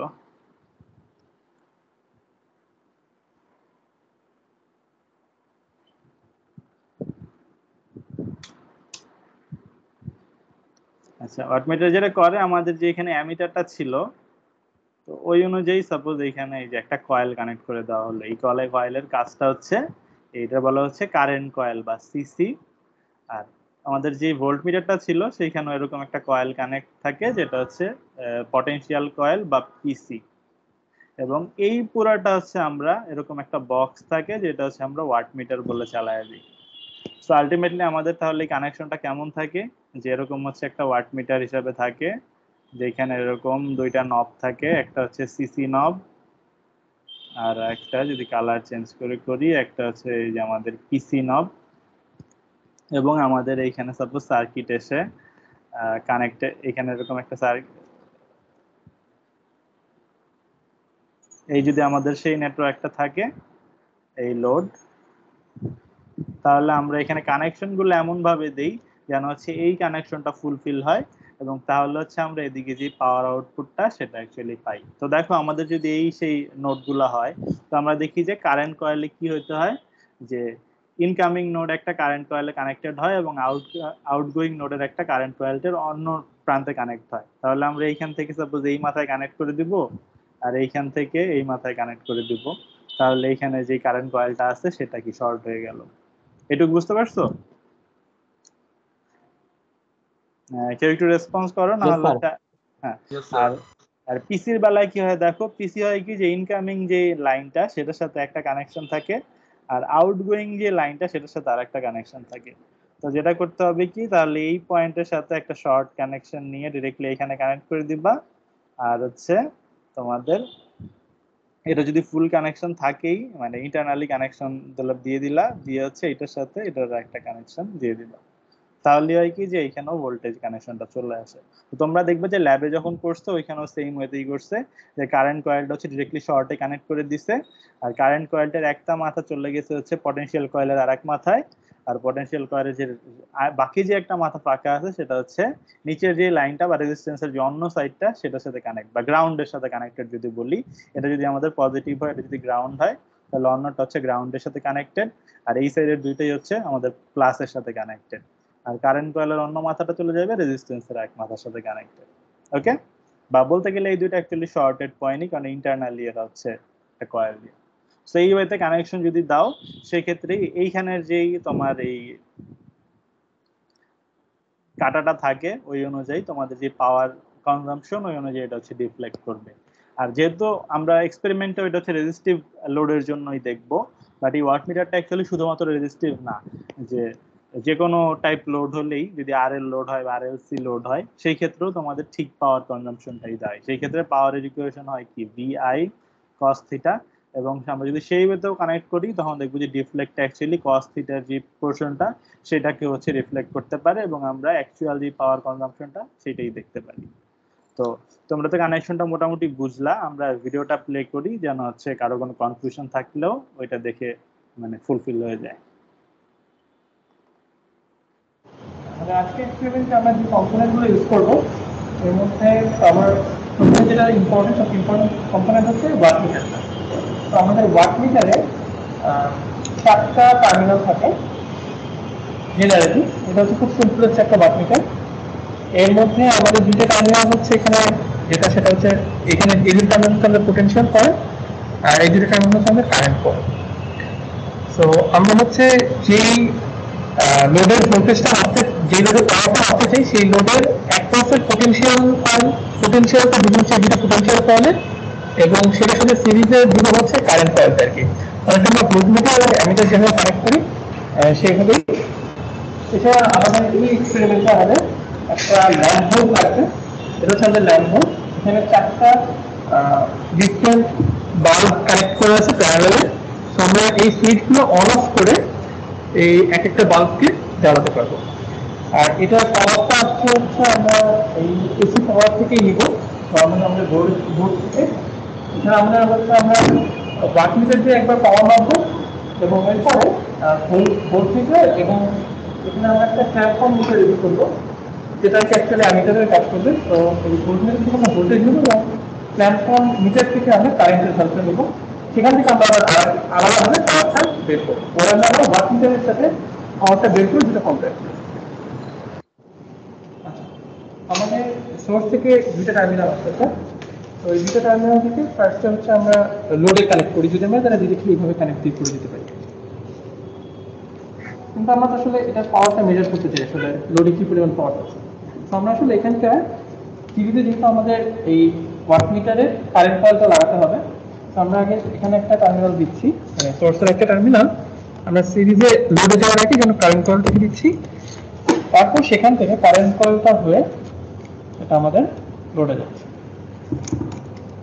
তো আমাদের দেখো যেটা করছে এখানে যে পজিটিভ প্রান্ত থেকে কারেন্ট কয়েল একটা আসছে আর কারেন্ট কয়েলের অন্য যে প্রান্তটা সেটা চলে গেছে লোডের সাপেক্ষে, মানে আমরা ড্রয়িং এও যেভাবে দেখছি ওইটাই করা হয়েছে আর কি। কারেন্ট কয়েলটা আমাদের লোডের সাথে সিরিজে কানেক্ট হয়ে গেল। এটা আমাদের সোর্স থেকে কারেন্ট কয়েল হয়ে লোড হয়ে আবার সোর্সে কানেক্ট। এরপর আমাদের বাকি থাকে হচ্ছে পটেনশিয়াল কয়েল। তো পটেনশিয়াল কয়েলটা আমরা আমাদের লোডের সাথে প্যারালাল লাগাবো। তো আমি একটা টার্মিনাল লোডের এখানে দিয়ে দিলাম, আমি পটেনশিয়াল কয়েলের আরেকটা টার্মিনাল এর সাথে এখানে দিয়ে দিলাম। তাহলে কি হলো, আমাদের এই পটেনশিয়াল কয়েলটা আমাদের লোডের ভোল্টেজটা পেয়ে যাবে, এটা ভোল্টমিটারে কাজ করবে। এখন যদি আমি অন করি, সুইচ মেইন সুইচটা অন করলাম, তারপর আমি একটা করে লোড অন করি। লোড অন করলে দেখা যাবে আমাদের এই যে ওয়াটমিটার, এটা কিন্তু এখন জিরো দেখাচ্ছে না, খালি ডাউন স্কেল রিডিং দেখাচ্ছে। এর কারণ হচ্ছে আমরা আমাদের ওয়াটমিটার যে দুটো আমাদের মিটার আছে, একটা পটেনশিয়াল কয়েল আর কারেন্ট কয়েল, আমি যদি যে কোনো একটা পোলারিটি চেঞ্জ করে দিই, তাহলে সেটা এখন আমাদের আবার পজিটিভ স্কেল রিডিং দেখাবে। আমি পাওয়ার অফ করে দিয়ে আমি আমাদের এই পটেনশিয়াল কয়েলের টার্মিনালটা চেঞ্জ করে দিচ্ছি, পোলারিটিটা।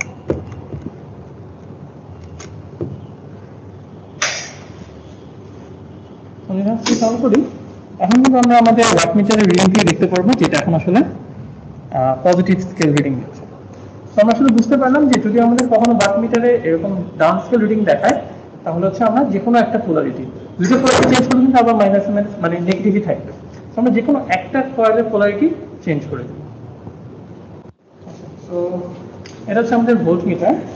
আমরা হচ্ছে ওয়াটমিটারের সাথে সাথে ইন্ডিভিজুয়ালি লোডের অ্যাক্রসের ভোল্টেজ এবং লোডের মধ্যে কারেন্ট ফ্লো হচ্ছে সেটা আলাদা নিতে আবার একটা পাওয়ার বের করবো। আমরা হচ্ছে ভোল্টমিটারটা এসি ভোল্টেজ মাপার জন্য ইউজ করছি। তো আমি যদি এখন আমাদের লোডটা অন করি, তাহলে আমি এখন লোডটা অন করে আমি লোডের অ্যাক্রসের ভোল্টেজটা মেজার করবো। এটা কিন্তু আমরা যে ভোল্টেজটা পাবো সেটা কিন্তু আমাদের আরএমএস ভোল্টেজ হবে। আমি এখন আমাদের লোডের অ্যাক্রসের টার্মিনাল থেকে ভোল্টেজ পাচ্ছি হচ্ছে অ্যারাউন্ড 203 ভোল্ট, 4 ভোল্ট। আচ্ছা, আমরা এখানে আমাদের কাছে তিনটে ডিফারেন্ট লোডের জন্য রিডিং নিব, তিনটে ডিফারেন্ট লোড হচ্ছে পাওয়ার। তো এই হচ্ছে আমাদের রিডিংগুলো। তো এই রিডিংগুলো আমরা পেয়েছি কিভাবে? এই রিডিংগুলো আমরা পেয়েছি হচ্ছে তিনটে ডিফারেন্ট লোড বলতে আমরা এখানে তিনটে ডিফারেন্ট বাল্ব ইউজ করছি প্যারালালে। এর মধ্যে এটা হচ্ছে আমাদের 100 ওয়াটের বাল্ব, এটা 200 ওয়াটের বাল্ব এবং এটা হচ্ছে 100 ওয়াটের বাল্ব। তো আমাদের টোটাল লোড হওয়ার কথা 400 ওয়াট, বাট আমরা আসলে মেজার করে টোটাল লোড পাবো হচ্ছে 260 ওয়াটের মতো পেয়েছি। এটা একটা কারণ হচ্ছে আমাদের এগুলো হচ্ছে এসি বাল্ব। তো এসি বাল্ব হচ্ছে আমাদের সময়ের সাথে সাথে এটা যত গরম হবে এটা আসলে ওয়াটেরটা কাছাকাছি হবে। আর আমরা সবসময় একটি নমিনাল যে লোড দেওয়া থাকে, মানে ওয়াট দেওয়া থাকে, সেটা কিন্তু সবসময় এই লাইট থেকে পাই না।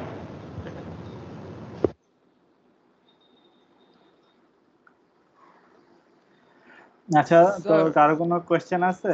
স্যার এখানে কি তিনটা বাল্ব মেজার করেছে, 100 200 আর 100, টোটাল 400 ওয়াটের জন্য তিনটা? হ্যাঁ, তিনটা বাল্ব ছিল, ওই তিনটাই অন অফ করে ওই ডাটা শিটটা হচ্ছে ফিল আপ করছে আর কি। আচ্ছা, ডেটাগুলো তো দেখতে পেলাম না স্যার। বোঝা যায়নি। আচ্ছা, ওইটা হচ্ছে ভিডিওটা আমি শেয়ার করলে ওইখান থেকে তোমরা ডাটাগুলো দেখে নিও। মানে আমার ক্লিয়ার না স্যার, আমারও ক্লিয়ার না, তোমার আমি শেয়ার করতেছি তো এই জন্য ক্লিয়ার না। তো আমার পিসিতে যেমন ক্লিয়ারলি দেখা যাচ্ছে, তো তোমরা ওটা ডাউনলোড করে নিলে ক্লিয়ারলি দেখতে পারবা, ওটা প্রবলেম হবে না। ওকে জাস্ট এখন তো স্ক্রিন শেয়ার করা হইতেছে, দেখে ক্লিয়ারলি দেখতে পারতেছো না আর কি, বাট ভিডিওতে মোটামুটি ক্লিয়ার ওই ডাটাগুলো। আগের এক্সপেরিমেন্টের বেলাও সেম, আমি ভিডিওটা দিয়ে দিলে তোমরা ওটা ক্লিয়ারলি দেখতে পারবা। স্যার এখানে যে ভোল্ট মিটার আর ওয়াট মিটার দুটার ক্ষেত্রে যে স্যার বললেন না যে একটাতে হচ্ছে মানে এক প্রান্ত আর একটাতে হচ্ছে দুই প্রান্ত যোগ করতে হবে শর্ট করে, ওই ব্যাপারটা যদি আবার একটু বোঝাতেন, ওটা ক্লিয়ার হয়নি। মানে কি বুঝো নাই? আরেকবার একটু বলো যে এই কানেকশনটা নাই, মানে কানেকশনটা বুঝো না সেটা তো শর্ট করতেছেন। Yes sir. জি স্যার, পিসি সিসি। আচ্ছা, এইখানে দেখো তো আমরা ইনিশিয়ালি যেই ডায়াগ্রামটা ড্র করছিলাম এই রেজিস্ট্যান্সের ভ্যালুটা মেজার করার জন্য, সেখানে অ্যাকচুয়ালি কি ছিল? এখানে একটা অ্যামিটার ছিল আর এখানে একটা ভোল্টমিটার ছিল, তাই না? কারণ যাতে এই প্যারালালি ভোল্টেজটা মাপতে পারে আর এটা সিরিজের কারেন্টটা মাপতে পারে। তো এইখানেও দেখো এটার দুটোর এক মাথা কি শর্ট করা না? এটাকে যদি তুমি দুইটা নোড হিসেবে চিন্তা করো আর এইটাকে যদি পটেনশিয়াল কয়েলের দুইটা নোড হিসেবে চিন্তা করো, অ্যাকচুয়ালি হচ্ছেটা কি যে কারেন্ট কয়েলটা একটা মাথা পজিটিভ সাইডের সাথে কানেক্টেড আর আরেকটা মাথা হচ্ছে লোডের সাথে কানেক্টেড, যেন হচ্ছে লোডের সাথে এটা সিরিজে থাকতে পারে। তো ওই কাজটাই কি এখানে করা হয়েছে না, যে একটা মাথা চলে আসছে এখানে আর এই যে এই দুটা পয়েন্টের মাঝখানে কিন্তু আমাদের এই মেশিনে একটা কারেন্ট কয়েল কানেক্ট করা। বুঝতে পারছো?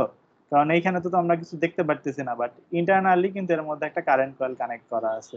সো আমরা কি ডাইরেক্টলি এসে এখানে মনে করো একটা অ্যামিটারই আছে, তো আমরা অ্যামিটারের এক মাথা হচ্ছে প্লাসটা কানেক্ট করতেছি আর অ্যামিটারের অন্য মাথা হচ্ছে লোডটাকে কানেক্ট করতেছি যেন ওভারঅলি এই কারেন্ট কয়েলটা এই লোডের সাথে সিরিজে থাকে। ঠিক আছে, তো ওই জিনিসটাই কিন্তু এখানে করা হয়েছে। এখনো কি আসলে আনক্লিয়ার? এই জিনিসটা কি আবার ড্র করে দেখালে বেটার হবে? জি স্যার। বুঝতে পেরেছি স্যার। তাও অ্যামিটারটাকে আমরা সিরিজে যুক্ত করতেছি আর ভোল্টমিটারটা আমরা প্যারালালি করতেছি। হ্যাঁ সেটাই। যে আচ্ছা, এই যদি আমাদের সেই ওয়াট মিটারের বক্সটা হয়, আমি একটু আরো ভালো করে ড্র করি যে এই হচ্ছে আমাদের সেই সিসি কয়েলের যে পিনটা। তো এখানে মনে করো আমরা হিডেন লাইন বা লাল কালার দিয়ে যে জিনিসগুলো ড্র করতেছি এগুলো অ্যাকচুয়ালি সাপোজ হিডেন, মানে ইন্টারনাল কানেকশন। তো মনে করো এই দুই পয়েন্টের মধ্যে একটা অ্যামিটার কানেক্ট করা আছে এবং এইখানে অন্য দুইটা পয়েন্ট আঁকি, সাপোজ নিচে আঁকি যেন তোমাদের দেখতে সুবিধা হয়। তো এর মধ্যে মনে করো হিডেন ইন্টারনালি একটা ভোল্ট মিটার কানেক্ট করা আছে, বাট আমরা বাইরে দিয়ে এই জাস্ট এই নব গুলো দেখতে পারি। তো এখন যদি আমাদের এইখান থেকে একটা সাপোজ রেজিস্ট্যান্স থাকে এবং আমাদের একটা নেটওয়ার্ক থাকে এইখানের, তো আমাদের যেটা করতে হবে কি, এই রেজিস্ট্যান্সে যে কারেন্টটা যাবে সেটা জানার জন্য কি অ্যামিটারটা সিরিজে কানেক্ট করতে হবে না? Yes sir. এবং এই লাইনটা যদি আমরা এক্সটার্নালি সাপোজ হচ্ছে কানেক্ট করে দেই, আমাদের ভোল্ট মিটারটা কি করতে হবে, এই লোডের সাথে প্যারালালি কানেক্ট করতে হবে না? তার মানে অ্যামিটার যেহেতু শর্ট সার্কিটই, আমরা যেটা করব এই পয়েন্টের সাথে এটা কানেক্ট করে দিব আর এই পয়েন্টটা এই পয়েন্টে কানেক্ট করে দিব, তাহলে ভোল্ট মিটারটা কি লোডের সাথে পুরো প্যারালালি আছে না? জি তো স্যার, এই ওয়েতে কানেক্ট করলে ওকে। সো এই কানেকশনটা একটু সবাই ভালোভাবে বুঝো, কারণ হচ্ছে যেহেতু টপিকটা তোমাদের পড়ানো হয়েছে এবং এই টপিকে মেইনলি কানেকশনটাই হচ্ছে মেইন কনসার্নের টপিক আর কি। সো তোমরা এটাই করবা যে এক্সপেরিমেন্টটা তো তোমরা ডাটাগুলো পাইছোই, তো তোমরা থিওরিটা ওইভাবে একটু এক্সপ্লেন করে দিবা। তোমরা যে বই পড়ো এখানে দেখবো ওয়াট মিটার নিয়ে থিওরি এক্সপ্লেন করাই আছে, আর প্রসিডিওরে যে এত কিছু বলা আছে এই জিনিসগুলো অ্যাকচুয়ালি লাগবে না। তোমরা ল্যাবে যে ভিডিওটা দেখানো হয়েছে ওই ভিডিও মানে অনুযায়ী তোমরা থিওরি লিখবা, ওই ভিডিও অনুযায়ী তোমরা মানে এক্সপেরিমেন্টাল ল্যাব রিপোর্টটা লিখবা। ঠিক আছে? এবং এইটা তেমন কোনো ম্যাথমেটিক্যাল ক্যালকুলেশনের কিছু শুধু থিওরি লিখবো, প্রসিডিউর লিখবো না? মানে প্রসিডিউর হচ্ছে এইখানে যে প্রসিডিউরটা দেখানো হয়েছে এটা কিন্তু তোমরা করো নাই। তো তোমরা যা যা করছো তোমরা সেইটাই লিখবা, মানে তোমাদের ভিডিওতে যা যা আছে তোমরা যেই ভ্যালুগুলো ক্যালকুলেট করছো সেই অনুযায়ী ল্যাব রিপোর্টটা লিখবা। এখানে কিন্তু অনেক কিছু বলছে, এখানে কিন্তু দুইটা ল্যাম্প কানেক্ট করে প্রত্যেকটা ইন্ডিভিজুয়ালি পাওয়ার কানেক্ট করে কিন্তু ক্যালকুলেশন করছো, ওগুলো কিন্তু তোমাদের দেখানো হয় নাই। তো তোমরা ডাটা কিভাবে পাবা? ওই জন্য হচ্ছে তোমরা প্রসিডিউরটা কি নিজের মতো লিখবো, মানে আমরা যা দেখছি সেখান থেকে নিজের মতো? যা দেখছো ওই অনুযায়ী লিখবা, এটাই বলতে চাচ্ছি। তো এক্সপেরিমেন্টটা বেশি বড় না, তোমরা আশা করি এটা নিয়ে তেমন একটা প্রবলেম হবে না। আর লোড গুলো রেজিস্টিভ, সো এখানে পাওয়ার ফ্যাক্টর নিয়ে তেমন একটা সমস্যা নেই। আচ্ছা, এই তো এই নিয়ে আর কোনো কোশ্চেন আছে এক্সপেরিমেন্ট 9 নিয়ে? তো এখানে তো কোনো গ্রাফ নেই তাই না, মানে না এটা কোনো গ্রাফ না, এটা জাস্ট টেবিল। ওই যে তোমরা টেবিলটা নিয়ে কোনটার জন্য কতটুকু আসতেছে এইটা লিখবা, যে কয়টা সুইচ অন করার পরে বা কত রেটিং এর লাইট অন করার পরে আমাদের ওয়াটমিটার আউটপুট কতটুকু দেখাচ্ছে আর কি। নেক্সট উইকে কি আমাদের দুইটা দেওয়া লাগবে তাহলে? নেক্সট উইকে তোমাদের ল্যাব, তোমাদের তো আর প্রবাবলি টাইম নাই, আজকে 2 তারিখ, সো এপ্রিলের 9 তারিখ হচ্ছে তোমাদের লাস্ট ক্লাস। তো তারপরে হচ্ছে তো তোমাদের আর ক্লাস নাই, সো তোমাদের ওই নেক্সট যে উইকটা ওর মধ্যেই 2টা ল্যাব রিপোর্ট দিতে হবে আসলে। বাট এই ল্যাব রিপোর্ট গুলো অ্যাকচুয়ালি অত বড় না, সো আশা করি সমস্যা হবে না। তাহলে স্যার নেক্সট উইকেই আমাদের দুটোর ডেডলাইন। হ্যাঁ, দুটোর ডেডলাইন, তো ওই অনুযায়ী তোমরা হচ্ছে করো। আমি লাগলে তোমাদের এটা একটু আমাদের ল্যাব এক্সামটা কবে হবে স্যার? আচ্ছা, ওটা নিয়ে একটু পরে বলতেছি। তোমাদের এই এমনি ডেডলাইনটা আমি তোমাদের ক্লাস তো হচ্ছে এপ্রিলের 13 তারিখ পর্যন্ত, আমি 2টার ডেডলাইনই একসাথে 13 তারিখ পর্যন্তই দিব, কেন হচ্ছে তোমরা করলে এর মধ্যে এই টাইমে 2টা শেষ করতে পারো, কারণ এর পরে তো আসলে ডেডলাইন দেওয়া যায় না। তো আমি 13 তারিখে ডেডলাইন দিয়ে দিব। আর তোমাদের এক্সাম নিয়ে হচ্ছে ম্যাডাম কথা বলবে। ম্যাম কি আছেন ক্লাসে?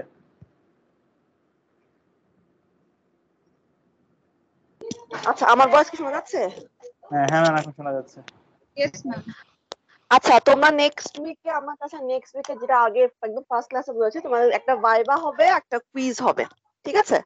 সো নেক্সট উইকের 9 তারিখ তোমরা কি ভাইবা এন্ড কুইজ একসাথে দিতে পারবা? মানে তোমাদেরকে সকালে কোনো ক্লাস আছে, মানে আমার টোটাল 3 ম্যাম 8 ঘন্টা তারিখের time। মধ্যে ফিজিক্স ল্যাব প্লিজ। আচ্ছা 8 তারিখ কবে দিতে পারবা তোমরা কুইজ?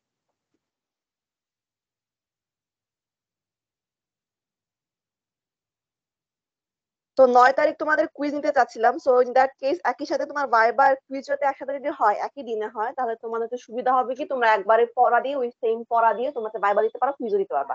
2 দিন আমি নিতে চাচ্ছি না, তোমাদেরও পেইন, 2 দিন পড়া লাগবে। তো তোমরা কবে দিতে চাচ্ছো? 9 তারিখ তো আমাদের ফ্রি আছে।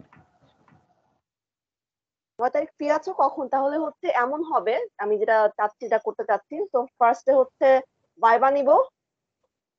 ভাইবা নেওয়ার পর ভাইবা নিতে ধরো 1 থেকে 1.5 ঘন্টা লাগবে। তার অর্ধেক স্টুডেন্টকে নিবে, আমি অর্ধেক স্টুডেন্টকে নিব, ধরো 2 ঘন্টা ম্যাক্স লাগবে ভাইবা নিতে। ভাইবার পরে দেন হচ্ছে আমরা কুইজটা নিব। কুইজটা ধরো 40 to 45 মিনিটস হবে কুইজ। তো তোমাদের কি অতটুকু টাইম আছে? মানে তোমরা কি এত টাইম ফ্রি আছো নাকি তোমাদের ক্লাসে সারাদিন শনিবারে? ওই জন্য জিজ্ঞেস করছিলাম। মানে 8টা থেকে স্টার্ট হবে ধরো তোমার ভাইবাটা। তোমাদের তো মনে হয় সন্ধ্যায় কোনো ল্যাব অথবা ক্লাস নাই, তাই না? না না, সন্ধ্যায় ক্লাস নেই ম্যাম। তাহলে আমরা এই কাজটা করি, দেওয়া তাহলে যায় হচ্ছে আমরা ম্যাম, দিয়ে দিন। আচ্ছা তাহলে হচ্ছে এক কাজ করি, আমরা হচ্ছে ফার্স্টে ভাইবাটা নিয়ে ফেলি নাকি কুইজটা আগে দিবা? কোনটা আগে দিবা? একটা কোশ্চেন ছিল আগে কুইজ দে, আগে কুইজ দে, দেন কুইজটা আগে দিই। জি ম্যাম, আগে কুইজ দিই তারপর ভাইবা। ম্যাম, Okay, কুইজটা ma'am, কিরকম হবে? কুইজটা হবে ধরো এমসিকিউ থাকবে আর কিছু শর্ট কোশ্চেন থাকবে, যেরকম তোমরা প্রতিদিন যেটা দাও, ছোট ছোট ম্যাথ থাকে আর মানে কিছু ল্যাব MCQ শিট থেকে থাকবে। কিছু আসবে না নাকি মিস? না না, ল্যাব শিট থেকেই আসবে, but lab sheet related theory থেকে আসবে, নট মোর দ্যান দ্যাট। মানে ল্যাবে যা যা করছো, ল্যাব রিলেটেড, ল্যাব যা যা করছো সেই অনুযায়ী তোমাদের কুইজে কোশ্চেন আসবে, সেই অনুযায়ী তোমাদের কিছু ছোট ছোট ম্যাথ মানে থাকবে, আমরা ল্যাব MCQ শিটটা থাকবে। পড়বো আর কি, ম্যাম? হ্যাঁ ল্যাব শিট, বা ল্যাব শিটে তোমার থিওরি থাকবে, কোনো লেখা নাই। ফর এক্সাম্পল তোমার ল্যাব শিটে আজকে যেটা করলা, তোমার ওয়াট মিটারের কানেকশন বলা নাই, তো তোমার ল্যাব শিটের ওয়াট মিটার কানেকশনটা কিরকম ওটা একটু বই থেকে করতে হবে, ওটাই। ম্যাম এক্সাম কি 13 তারিখ নেওয়া যায়?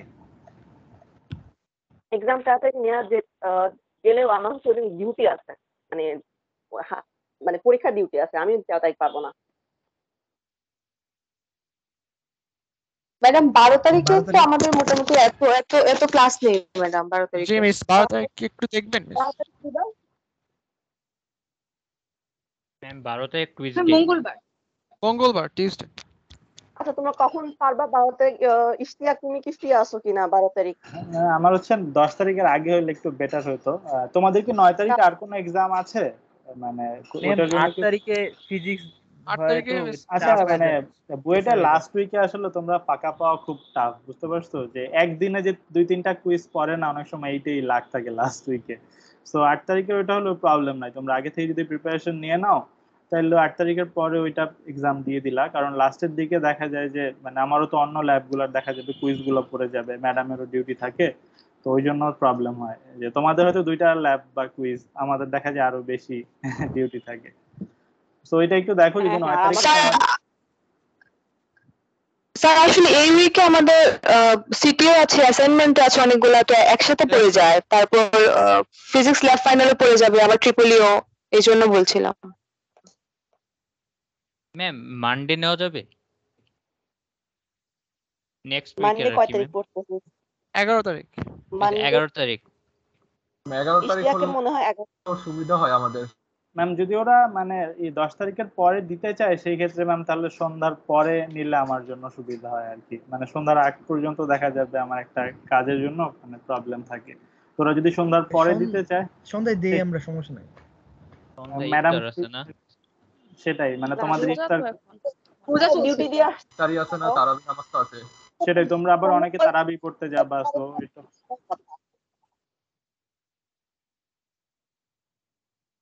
এখন তোমরা ইফতারের টাইম থাকবে না, তখন ইফতারের আগে দিবা পরে দিবা, তখন কখন দিবা তোমরা? অ্যাকচুয়ালি 9 তারিখে দিয়ে দাও, মানে 11 ঠিক আছে তারিখ ম্যাম, সবার যদি আপত্তি না থাকে তাহলে আমরা 9 তারিখই দেই, কি আর করা যাবে, যেহেতু আর টাইম মিলছে না।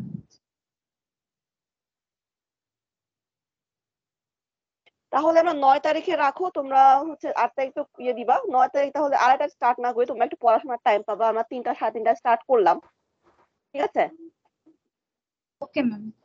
8 তারিখ কুইজ দিয়ে ম্যাম একটু আমাদেরকে জেনারেল পোস্টে একটু বিস্তারিত বলে দিন যে কখন কুইজ হবে, কখন ল্যাব হবে, তাহলে ম্যাম একটু ওটা আমি সবার ডিটেইলস জানতে বলছি, কয়টা স্টার্ট হবে কয়টা কি হবে। বাট আমরা হচ্ছে ধরো আমরা 9 তারিখ হচ্ছে পরীক্ষাটা, আমি হচ্ছে ডিটেইলস পোস্ট দিয়ে দিব। আচ্ছা আমি কুইজ এমসিকিউ টাইপই হবে, মানে রিটেন কিছু থাকবে না তাই না? অফকোর্স রিটেন থাকবে, এমসিকিউ থাকবে, রিটেনও থাকবে। তোমাদের লিখে খাতায় লিখে ফাইল আপলোড করতে হবে। আচ্ছা মিস বুঝছি, থ্যাংক ইউ মিস। রিটেনে কয় মার্ক আর এমসিকিউ তে কয় মার্ক? ওটা এখনো আমরা ঠিক করি নাই, জাস্ট ডেটটা আজকে ফিক্সলাম যে 9 তারিখ হচ্ছে তোমাদের viva and quiz both. Okay miss. Ma'am আমাদের কি টিঙ্কারক্যাডের সার্কিটগুলো দেখে রাখতে হবে? না না, ওটা দেখে রাখতে হবে না। Lab sheet and lab sheet related theory বই থেকে যা যা আছে এগুলো এনাফ। মানে ম্যাম টপিক গুলা এন্ড দেন ওগুলার থিওরি, হ্যাঁ হ্যাঁ সার্কিট মার্কেট এগুলো দেখা লাগবে না আমাদের টিঙ্কারক্যাডের। সার্কিট টার্কিট না, ল্যাব শিটে যে সার্কিট টিঙ্কারক্যাডের সার্কিট তো সেম জিনিস, ওটা লাগবে না। ওকে। মানে এমন না যে তোমাদের টিঙ্কারক্যাডের সার্কিট ড্র করে দিতে বলা হবে, কারণ ল্যাব কুইজে তো আসলে ওটা করতে দেওয়া পসিবল না। তোমরা জাস্ট এমসিকিউর জন্য হয়তো বা যে কোনটা কোন ইকুইপমেন্ট ইউজ করছো বা কোন স্পেসিফিক জিনিস যদি বলা থাকে এই জিনিসটা এইভাবে ইউজ করতে হয়, ওগুলো হয়তো বা এমসিকিউতে থাকে। আর রিটেনের জন্য কিন্তু তোমাদের মেইনলি হচ্ছে ওই ল্যাবের যে টপিকগুলো রিলেটেড থিওরি থেকে কিন্তু ম্যাথ বা কোয়েশ্চেন আসতে পারে। তোমরা আবার জাস্ট ল্যাব শিটটা পড়ে চলে আইসো না, কারণ ওই রিলেটেড তোমাদের জাস্ট ল্যাব শিটের যে থিওরিটা ওইখান থেকে হয়তো বা টপিকে ম্যাথ আসবে বা বিভিন্ন অনুধাবনমূলক কোয়েশ্চেন আসলো, কিন্তু ওটার জন্য কিন্তু তোমাদের টপিকটা ভালোভাবে পড়তে হবে। জাস্ট যদি ল্যাব শিট পড়ো তাহলে হয়তো অনেক কিছু নাই পারতে পারো। জাস্ট টপিক গুলো দেখবা যে যত ট্রিপলিতে তোমাদের থিওরিতে যত টপিক আছে সব কভারড হবে না, কিন্তু হচ্ছে ল্যাবের যে টপিক গুলো সেগুলো জাস্ট কভার করে আসবে আর কি। স্যার আমাদের মার্ক ডিস্ট্রিবিউশনটা বলা যাবে? আচ্ছা মার্ক ডিস্ট্রিবিউশন বা মার্ক এটা হচ্ছে আমরা একটা পোস্ট দিয়ে দিব, কারণ হচ্ছে তোমাদের কোয়েশ্চেনটা করার পরে এটা আসলে বললে বেটার, আগে কিছু না বলার এটা থেকে। বেস্ট।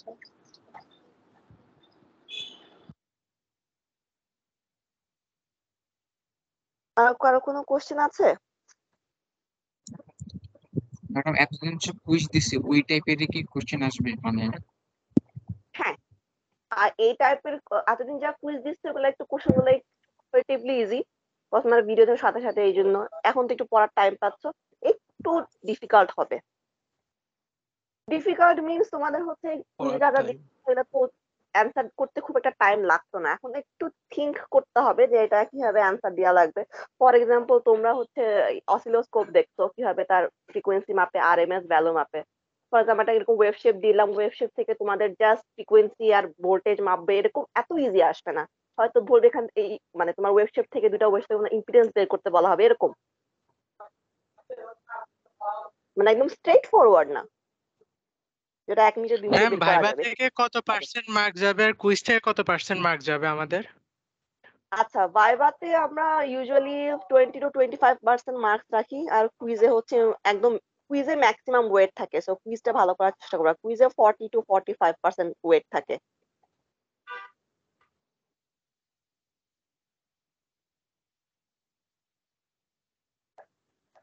তো কুইজটা ভালো দেওয়ার চেষ্টা করবা। ওকে মিস। তো 9 তারিখে তোমাদের ভাইবা এন্ড কুইজ হচ্ছে। ফার্স্টে হচ্ছে কুইজটা হবে, কুইজের পরে হচ্ছে আমরা ভাইবা নিব। যা যা কিভাবে নেওয়া হবে সবগুলো একদম ডিটেইলস ইনস্ট্রাকশন, কয়টায় কিভাবে আপলোড করতে হবে, কয়টা স্টার্ট হবে, সবকিছু ডিটেইলস তোমাদের আমি পোস্টে পরে জানিয়ে দিব। ওকে আর তোমরা প্রিপেয়ার থাকো যে 9 তারিখ তোমাদের দুইটাই পরীক্ষা হয়ে যাচ্ছে।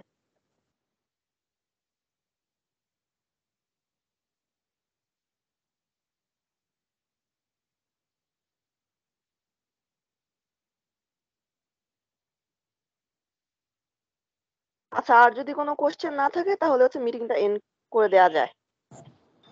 ম্যাম একটা দিন কি পেছানো যায় না কোনো মতে? 9 তারিখ আমাদের অনেক প্রেসার হয়ে যাবে ম্যাম, জাস্ট 10 তারিখে কোনো মতে কোনোভাবে। ফিজিক্স ল্যাব হলে ইয়েস স্যার, ইয়েস প্লিজ, একদিন পিছলে খুব ভালো হতো মিস। একটা দিন just two consider ma'am. Physics lab 8 তারিখ ম্যাম। আসলে অনেক প্রেসার আছে তো ওই জন্য একটু একটা দিন পিছাইলে একটু ভালো হতো। আর এই উইকে 2টা সিটি, একটা অ্যাসাইনমেন্ট আছে ম্যামের সাথে, একটা অ্যাসাইনমেন্টও আছে। ম্যাম একটা দিন একটু পিছান কষ্ট করে। আচ্ছা একটা দিন পিছালাম। ইশতিয়াকের কি অবস্থা? ইশতিয়াক কখন দিতে পারবা?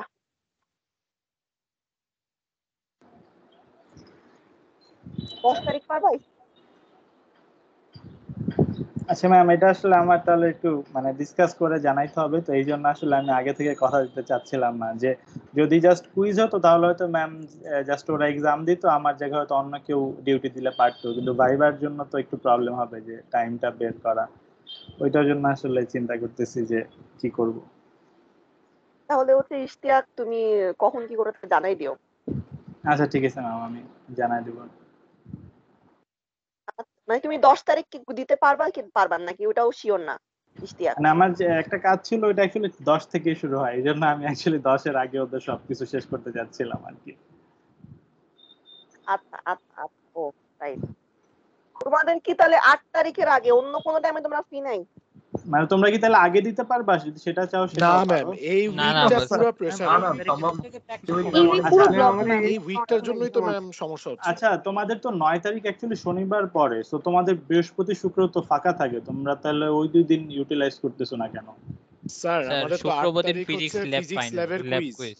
এখন শুক্রবার কুইজটা কেন ফেললো এটা তো আসলে আমি বুঝতেছি না, যে এটা তো ওটাও তো পড়ে দিতে হবে স্যার। স্যার ওইটা আমরা জানি না স্যার, সবগুলা ডিপার্টমেন্টের ফিজিক্স ল্যাব কুইজ ওই 8 তারিখে বিকাল 3টায় রাখছে। প্রীতম কোথায়? প্রীতম কোথায়? আছি বল। এখন এটা আসলে আমার সাইড থেকে তো প্রবলেম হয়ে যায়, আমার যে প্রবলেমটা ওটা অ্যাকচুয়ালি পিছানো পসিবল না। এখন ওইটাই যে তোমরা যদি অন্য কোনো দিন দিতে চাও সেক্ষেত্রে হয়তো সন্ধ্যায় আসলে নিতে হবে, এছাড়া আসলে কোনো অপশন নাই। সো ওইটা যেহেতু ম্যাডামের প্রবলেম। আচ্ছা ইশতিয়াক সন্ধ্যায় কখন পারবা সেটা বলো, অন্য কোন দিন সন্ধ্যায় কখন? অন্যদিন ম্যাম সন্ধ্যায় আমার প্রবলেম নাই, যদি ইফতারের পরে যে কোনো টাইমে। আচ্ছা তোমরা ইফতারির টাইম অ্যাকচুয়ালি কয়টা শেষ হয় তোমাদের ঠিক আইডিয়াটা আছে? আমার কেউ বলতে পারবা? স্যার এবার তো 6:30টার ওইদিকে হওয়ার কথা।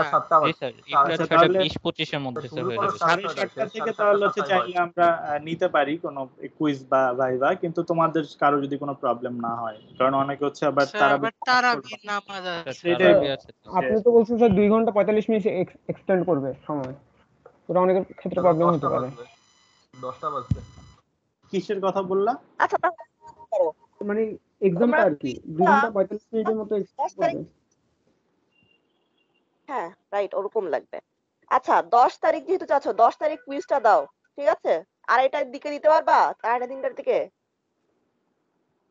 আমার তো ওই সময় ল্যাব থাকবে। 10 তারিখ ল্যাব নাই, এমএমই আচ্ছা ল্যাব আমাদের এই উইকে শেষ 10 হবে। তারিখ ল্যাব নাই, 10 তারিখ এটা ভালো টাইম। 11 তারিখ তো আমরা খালি আছি। 11 তারিখ স্যার ফ্রি নাই। 10 তারিখ এমএমই ল্যাব আছে। 12 নম্বর উইকটা পুরো খালি হয় তাহলে 11 তারিখেই দেই, সমস্যা তো নেই। সন্ধ্যার পরে যদি নেওয়া হয় তাহলে 11 তারিখই তো ভালো হয়। সন্ধ্যার পরে তো ইফতার তারাবি আছে, তুই কেমনে দিবি? তোমরা 9 তারিখে দাও, শেষ ফাইনাল। ওইটা দিয়ে দাও এক্সামটা, কারণ 1 উইকের মতো টাইম আছে তোমাদের। এটা শুধু শুধু পিছাইলে আসলে ওরকম অ্যাপ্রোপ্রিয়েট টাইম পাবা না যেটা সবার সাথে মিলতেছে। সো আসলে একটা টাইম ফিক্স করে ওইটা দিয়ে দাও।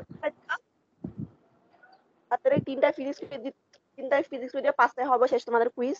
তারপর তোমরা 6টা থেকে বসা পড়া স্টার্ট করবা, পরের দিন সারাদিন সারা রাত পড়বা, তারপর হচ্ছে এখানে কুইজ দিবা 3টা বাজে। অনেক টাইম আছে পড়ার। 9 তারিখে ফাইনাল। আর 9 তারিখে কয়টা থেকে স্টার্ট হবে? 8টা? 9 তারিখ 3টা 3:30 না 2:30 না 3টায়। 3:30? 3টা? হ্যাঁ ওকে। 3টা। তাহলে ফাইনাল থাকলো 9 তারিখে তোমাদের কুইজ আর ভাইভা একসাথে হচ্ছে। আর ইফতারের আগে সব শেষ করে দিব, মানে 3টা স্টার্ট করব, ইফতারের আগে যাতে তোমরা সবাই ফ্রি হয়ে যেতে পারো সে ব্যবস্থা করা হবে, মানে ইফতারের পরে কোনো ওটা ইয়ে না হয়। ওকে ওকে ম্যাডাম। হ্যাঁ ওকে ম্যাম। ম্যাডাম আজকে ডেইলি কুইজ হবে না? আজকে কুইজ হবে না, আজকে তোমাদের একদম মাফ। তোমরা নেক্সট উইকের জন্য thank you ma'am. Thank you ma'am. ধন্যবাদ।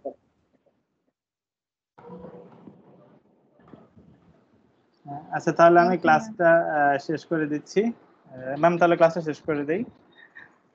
ওকে আচ্ছা ঠিক আছে, তোমরা ভালো থেকো। আসসালামু আলাইকুম। আসসালামু আলাইকুম স্যার। আসসালামু আলাইকুম স্যার। আসসালামু আলাইকুম ম্যাম। আসসালামু আলাইকুম স্যার।